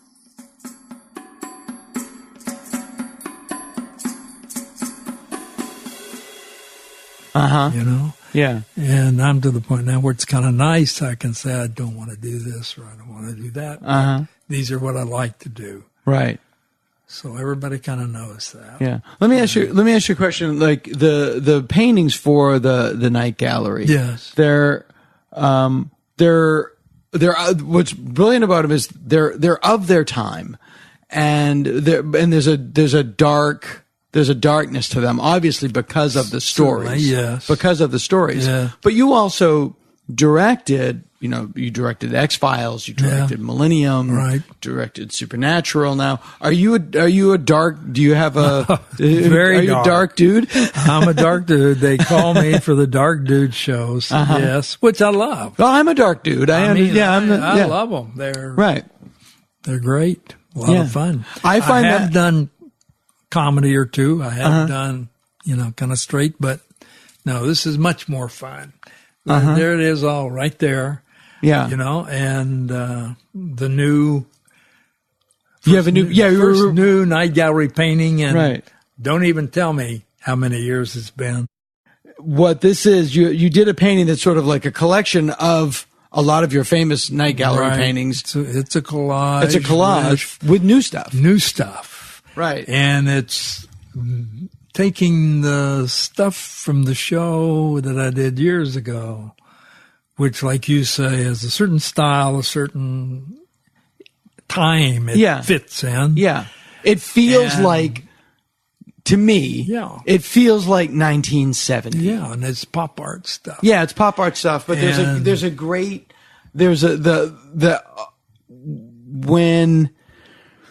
as the 1960s became the 1970s, which happened into the 70s, but that sort of the cleanness of pop art started to dissipate, the bright colors and the cleanness that you associate with mid-century ad art. Sort of to dissipate and get a little wild. And that's what I see in those paintings. Well, now in the new one, I've taken a lot of my favorites from that show and I've added some new stuff. But this whole painting to me is so much darker, even using the old paintings, some of the old paintings, than the old paintings really were. But what people don't understand, because I get this from people, having that outlet to be able to put it there allows you to be a very light person. It's like, I like all of this stuff, but because I have a place for it, it allows you, I enjoy my life a lot. I enjoy my life a lot. Yeah. I'm not one of those people that's like, ugh. Well, I mean, this just alone, when I found out about this, gallery thing that happened a couple of months ago. Yeah. It just kind of hit me by surprise and it caught up with me. Right. You're talking about the night gallery retrospective that was put up at the Creature Features Gallery here in Burbank. Correct. Exactly. By our mutual friend Taylor White. Who's sitting 2 feet behind me. TW1. Watching me. He's right TW2. now. You're TW1. Well, okay. No, I'm going to say Tom Waits would be TW1. Well, okay. Be that way. But you're right. We have to get Tom in Waits. here. Sure, of course you do. I always wanted to do a show with him, actually. Yeah. And what I wanted to always do, and it was a documentary on him. That would be great. Was such a fantastic. Anyway. Yeah. He lives up in Petaluma. Yeah. He's up north. Well, I shot a show in up Petaluma. there. Oh, did you really? What'd you shoot in Petaluma? Howard the Duck. Oh, you shot on the famous Howard the Duck. You were second unit director on Howard the Duck. That's correct. That's correct. That in and of itself is a story. You bet. Yeah. Sure was. Howard, hang on. We're going to get to Howard the Duck. Let's go back here. But you're not escaping Howard the Duck. Keep Howard the Duck on the back burner. Let's get... Interesting choice of words. Keep the duck on the burner. Yeah, exactly. But what I wanted to ask you, specifically, so there's a retrospective of your night gallery paintings. Yes. You hear about it. Yes. And is your first reaction like, do people even remember that? Oh, no. I know they remember because, and here's the reason real quick, is because a couple of gentlemen involved in the original night gallery, Jim Benson, and what's the other one? Who? Scott Skelton. Yeah. Scott, well, of course. Scott Skelton. Is that a great name or what? Scott Skelton Night Gallery. They've kept it alive for me because they get phone calls. This is over this whole years from when I did the show.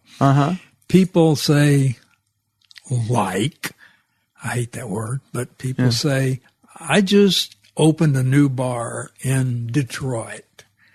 It's fantastic. And I want to get Tom Wright to paint a night gallery painting for it. Now, this has been going on since that show stopped. Oh, that's amazing. And they will call me and go, so Tom, do you want to talk to these people or do you want us to just handle it? And I go, I'm busy. Yeah. Because they know what I do. Right. So they take care of it and say, well, he's busy or whatever to say. Still happens all the time.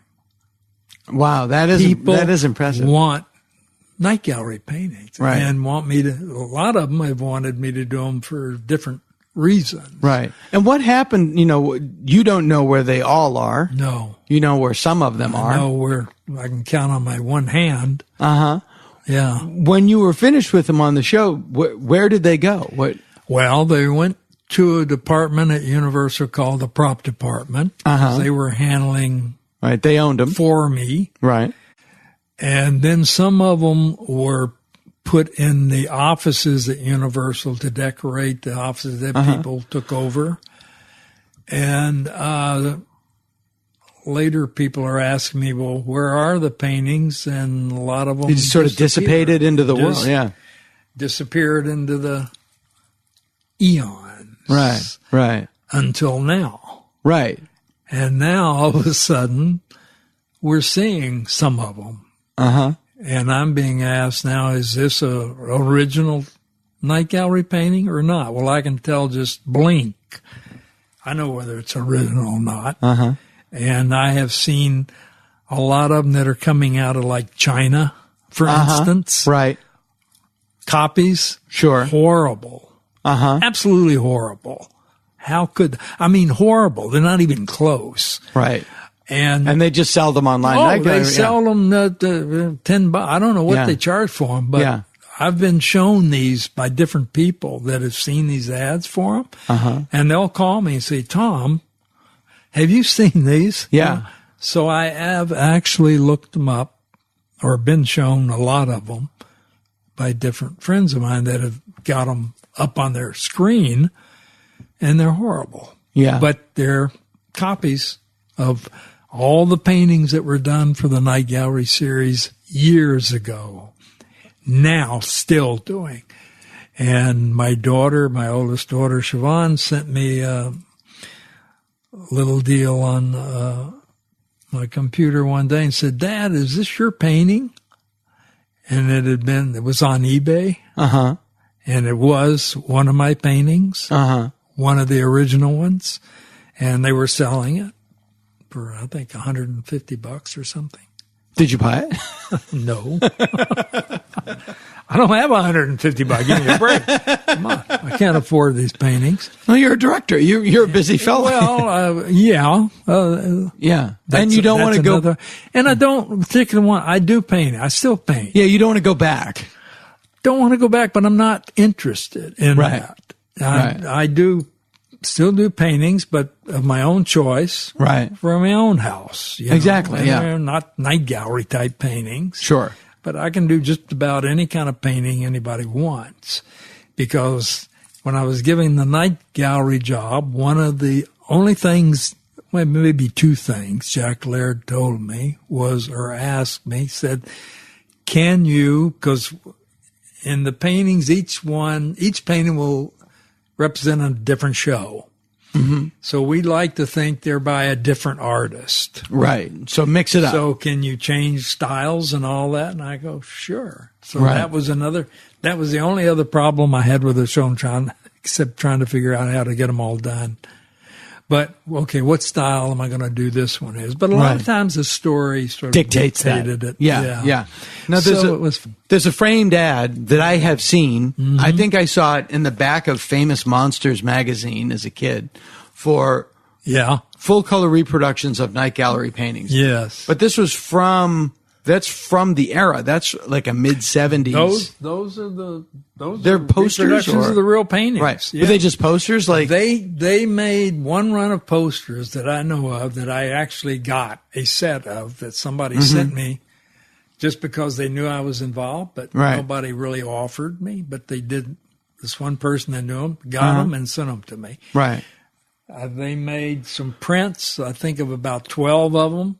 I think it was about 12. I'm not sure.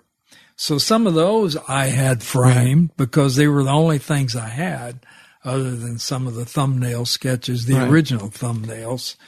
Was Bill Keane the first person to mass produce posters off of paintings? We know now they weren't his paintings. I have no idea. Yeah. I have no idea. That's that. But yeah, exactly. Yeah. Could be. Yeah. Are you? And you were it was last night gallery question. You're friends with Jack Laird, Yeah. and you're friendly with Rod Serling. Yes. Or friends with Rod Serling. Yes. They came to Loggerheads. Were you ever Yes. put in the middle of that? No, They both never. No, That's I good. was up in a top floor of a building, Right, painting paintings. Yeah. No, not really. I mean, I heard about things, but Yeah. I never was physically Uh-huh. privy. In this painting, you do have a picture of Rod in the Yes. painting, and he looks. What is that? What is that expression? Like, this is you and me, Tom.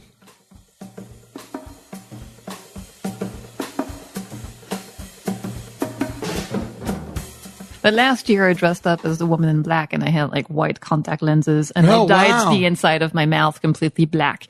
And so I would kind of look very creepy and I'd find the kids who would look at me and start moving back and I would stare at them, point at them slowly, open my mouth so they would just see all the void of the black mouth and see how far I could push it. It was really fun. And some kids really liked it. Well, yeah. The great thing about Halloween is it's a unifying thing. There's all sorts of weird celebrities that like just embrace it. Like I don't know if you've seen that clip on YouTube of Dick Van Dyke like getting new Halloween decorations. Dick Van Dyke used to go to KNBFX. And it was just this weird thing. Like he did something that was involved in around Halloween. He's like, "Oh, do you have anything I could decorate my house with?" And I said, "Yeah." And then it just became this thing that every year Dick Van Dyke would come by in like the middle of October, and get some stuff. Like, "Hi, Greg. Hi, Howard. Hi, Dick." And they just, 91 or something, and just delighting on like, this is going to terrify children. I think the greatest is Rick Baker, though. I live for Rick Baker's Instagram feed and, and all the Halloween makeup that he does on his kids. Our goal this year is to go into the house. Oh wow! Yeah. Because it's the greatest thing. Yeah. Do you know where he lives? I do too. I do too. I said, we should hit it up. Oh, he does a giant Halloween display. A giant Halloween display. Oh, I had no idea. Yeah, in Toluca Lake. Oh my God! I wonder how early I can go. I'm going to John Carpenter this year, so that's my Halloween. Oh, that's so funny. Ken Reed, who saw John Carpenter, and have you seen him live? Yes, I have. Yeah. It's I amazing. just love the idea, like cigarette. It's for Halloween. There's a little more to it. There's a little shuffle in there. There's a little shake, So, he's 76 or something like that. He's bringing it. I saw him in Anaheim last year. I thought he looked super happy. Yeah, I mean, by John Carpenter's standards, he seems super happy. Oh yeah, no, it's like John Carpenter and Rick Baker. Like retiring was the best thing they ever did. Right. They're just full of life and they're just like I doing would their love own to thing. go trick or treating at Rick Baker's house. That'd be amazing. Yeah, it's huge. It's great. Okay. Yeah, that's I remember when we were doing Tales of Halloween, like Barry Bostwick was telling stories about like, we were just talking about favorite trick or treating stories or whatever. And he said like, my kids like to go every year. And then he had heard that Cary Grant used to like open the door and give out candy. So they would go to his house to like, just see Cary Grant, like, give out candy. Hello, children. Right. Exactly. So like, that's amazing though. That kind of is this unifying thing where you could go to Rick Baker's house. Yeah. It's totally cool. This isn't stalking.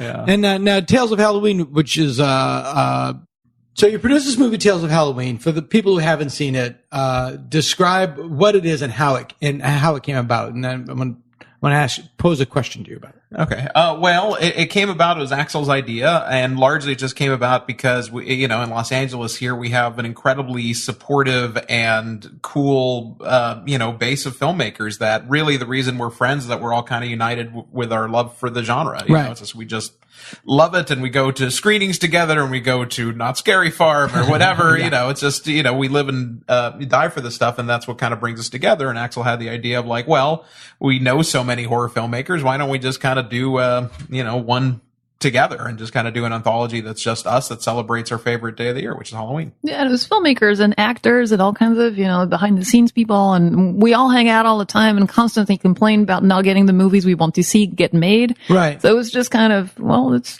do one. Let's make one all together. Yeah. And it was one of those things like, you made this movie because you wanted to see it. Yeah, totally. Yeah, Absolutely. those are the best things to do. That's what. And celebrate what we love and the kind of movies that we love. Yeah. But where do you think you guys watch as many horror movies as anyone? Or I'm always fascinated at the way horror movies comment on the era in which they come from. Mm-hmm. So what do you see as the answer to the era that we're living in now? This very bleak, dark.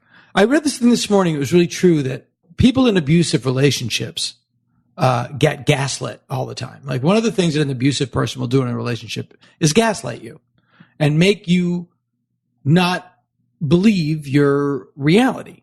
And that's what the president does. Sure. He gaslights the entire country all the time. And it really is like the amount of people that are going in for therapy is skyrocketing because the country is in an abusive relationship. Right, sure. You know, and I'm curious as to what will be in the future. Like, this is the quintessential Trump era horror movie.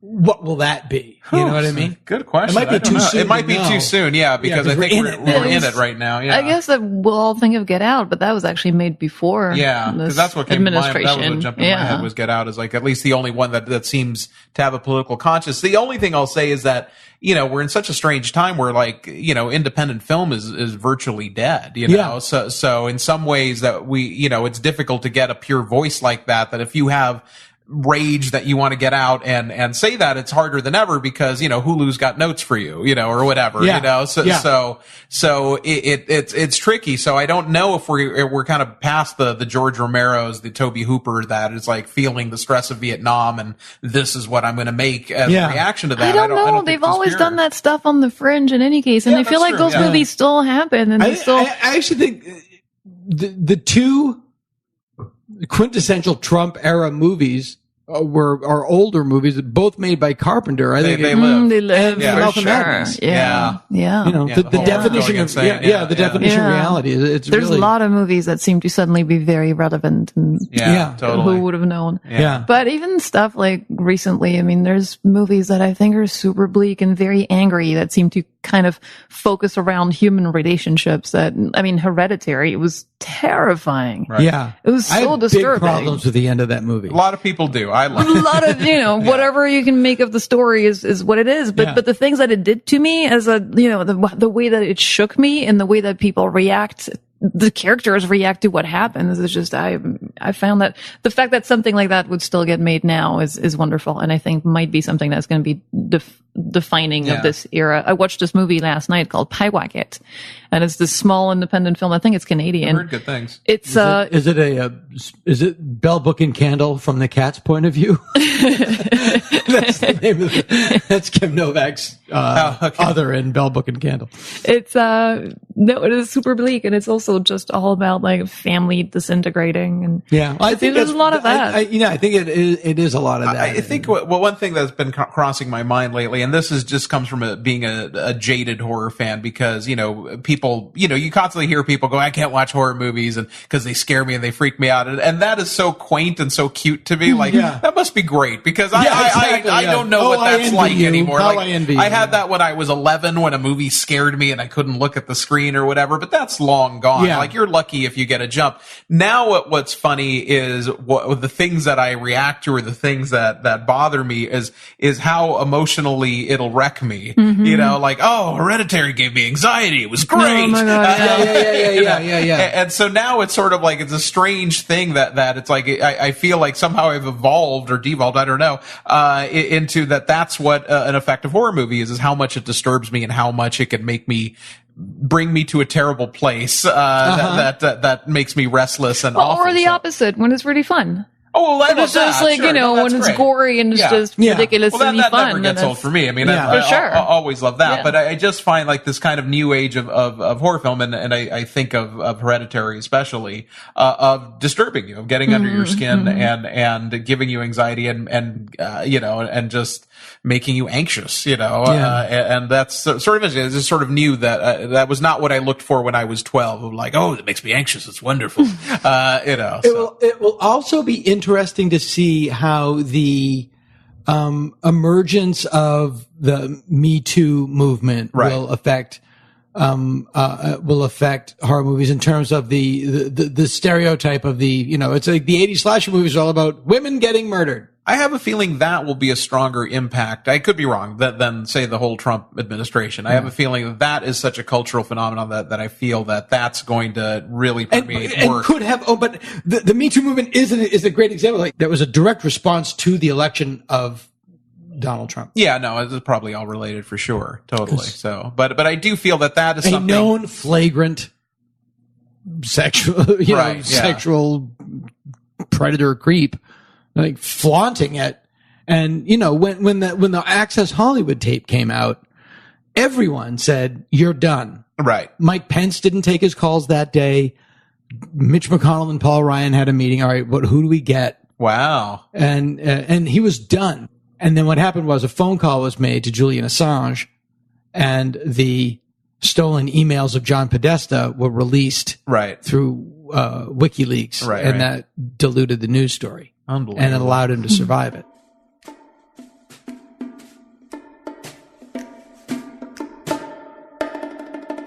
You also directed several episodes of The X-Files. How did that come about? And clearly Chris Carter interviewed you. Did your work on Night Gallery and Twilight Zone, that must have come up in your interview with Chris Carter? I don't know. I think that came through because of some of the writers and producers that Chris knew that I had worked with before, and it kind of goes around. Like Vince Gilligan and those guys? Vince I did his first television episode, actually. But like Glenn Morgan, Jim Wong. Right. Are good friends. And brilliant writers. Underrated show. So very underrated. Yeah. Unfortunately, it's hard to be in the shadow of, the Millennium came out when the X-Files was at its zenith, and it's just hard to get attention. Millennium had a good, solid fan base. The fans were very solid about it. Yeah. And really did love the show.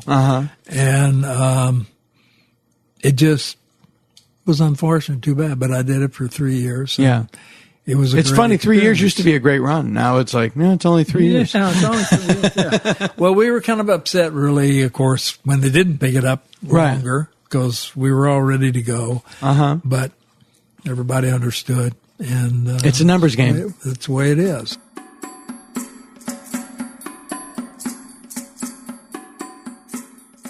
I think that's the thing, as far as like we talked about it earlier about like, you said, I watch Shudder for entertainment. You're like, you watch CNN for your horror. I think that's part of the reason that we might not be seeing as much reflection, because real life is so horrific that right now our escape is horror movies, because it's like we're inundated with it 24/7 that I don't know. I don't know if we want to watch politically based horror. I also think it needs to filter through. I think that when you make things that are just, if you go with the intention to say something, it's usually not as pure as if you just let it happen. Yeah, you're exactly right. Yeah, it's gotta bubble up, and then you don't realize what you wrote until after you wrote it. Pretty much. And somebody pointed out, and I think somebody else said it on this podcast, that like Steven Spielberg, they pointed out that in Close Encounters that the aliens communicate with the people through music, which was how he had the emotional reapproachment with his father later in life. It was through music. Oh, okay. And he was like, holy shit, you're right.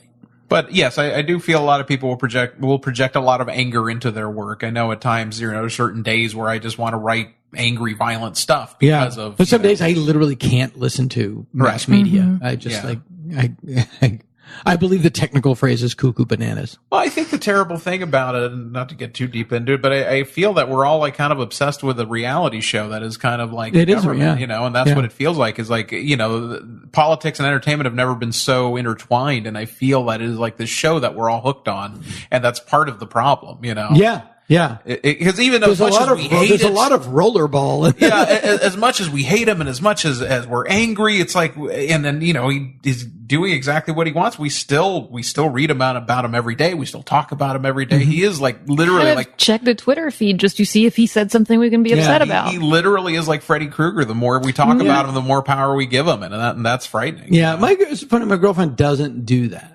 And she listens to her news sources from Ireland. Oh, she must be a happier person. She really filters it well. She listens to the Irish news and doesn't like, did you know what happened today? No, she doesn't know. Right, sure. She's not unaware, but she approaches American news through an international filter. She, if they know about it in Ireland, she knows about it. Well, UK had, I don't know how much they talk about that in Ireland, but in the UK, it's a lot of Brexit stuff, and it's very upsetting too. Yeah. And as a European who's lived there for years, it just felt like such a slap in my face. Yeah. Well, that was I saw on a pub, I was in San Francisco, and on the pub chalkboard, it said, Britain, leaving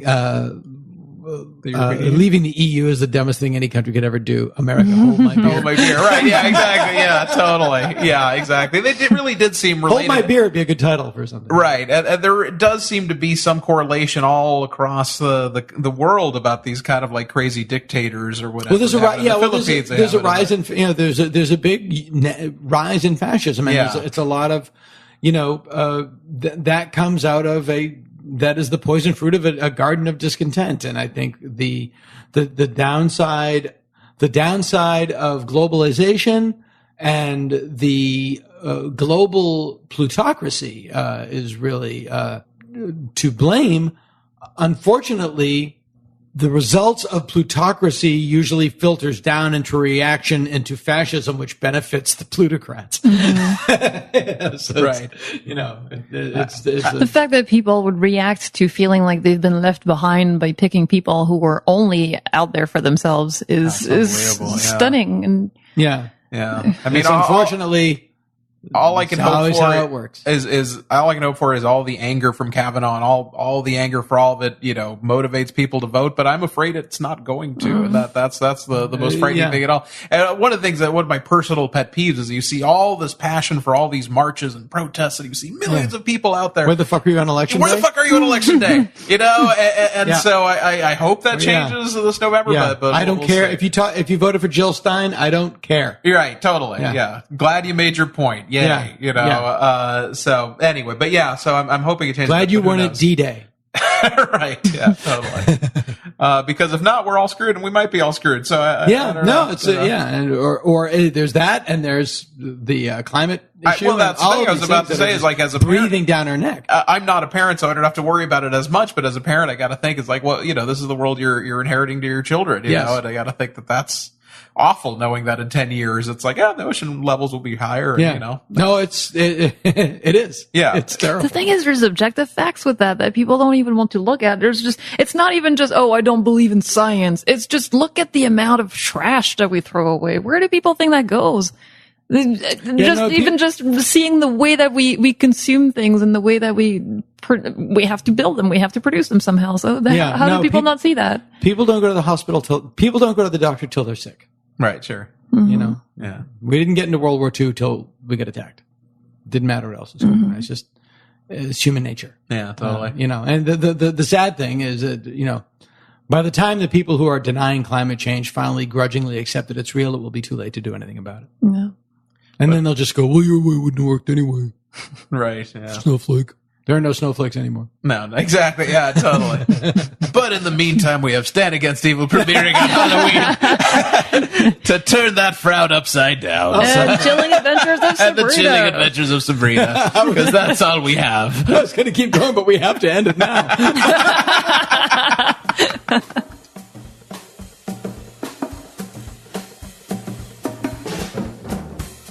And now, when you were running Millennium, were you living down here, or did you move? No, I was doing every other episode. So you're up in Vancouver. So I was up there because you prep, shoot. You got to be there. Prep, shoot, cut. Prep, shoot, cut. But that's a hard gig when you're supporting your family, but you can't be here with them. Yeah, and it was hard traveling with them. A couple of times we traveled with them, but it was not. You got too much to do, and it's just. Yeah, it didn't work. No, it doesn't work because I know my kids come down to Atlanta every summer when we shoot the show. Right. They come for a week, and if they're not on the set, I don't see them. And so, what'd you do today? Well, and he took us to the aquarium. Right. I was like, right. Yeah, no, it's hard.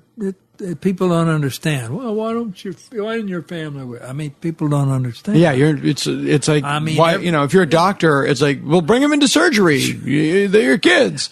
No, I can't bring them. My dad was the doctor, and he said that. Bring them in. You've seen that, right? Yeah, that's how you learn. No, but it is. Give him a scalpel. Let him see what he does. Well, he did. He did.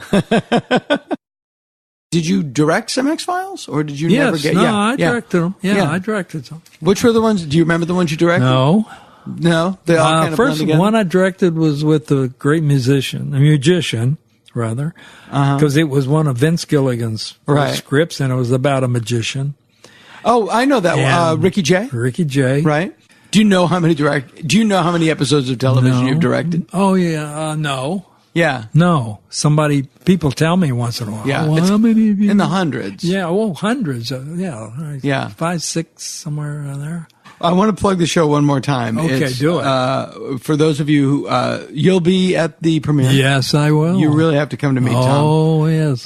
Creature Features presents Night Gallery at 50. It's at the Mountain View Mausoleum in Altadena, California. Altadena. It's right above Pasadena, and it opens Saturday, January 26th. And for info and details, go to creaturefeatures.com. Tom, thanks for having me over. I really appreciate it. And thank you very much. Nice meeting you, and look forward. You're going to be at the show, right? I'll be at the show. You better. Look forward to me being drunkenly thrown out. Other podcasts reach for the sky. Dana Gould. We barely try. The Dana Gould Hour. Listen all the time and give us all your money. That's all we ask.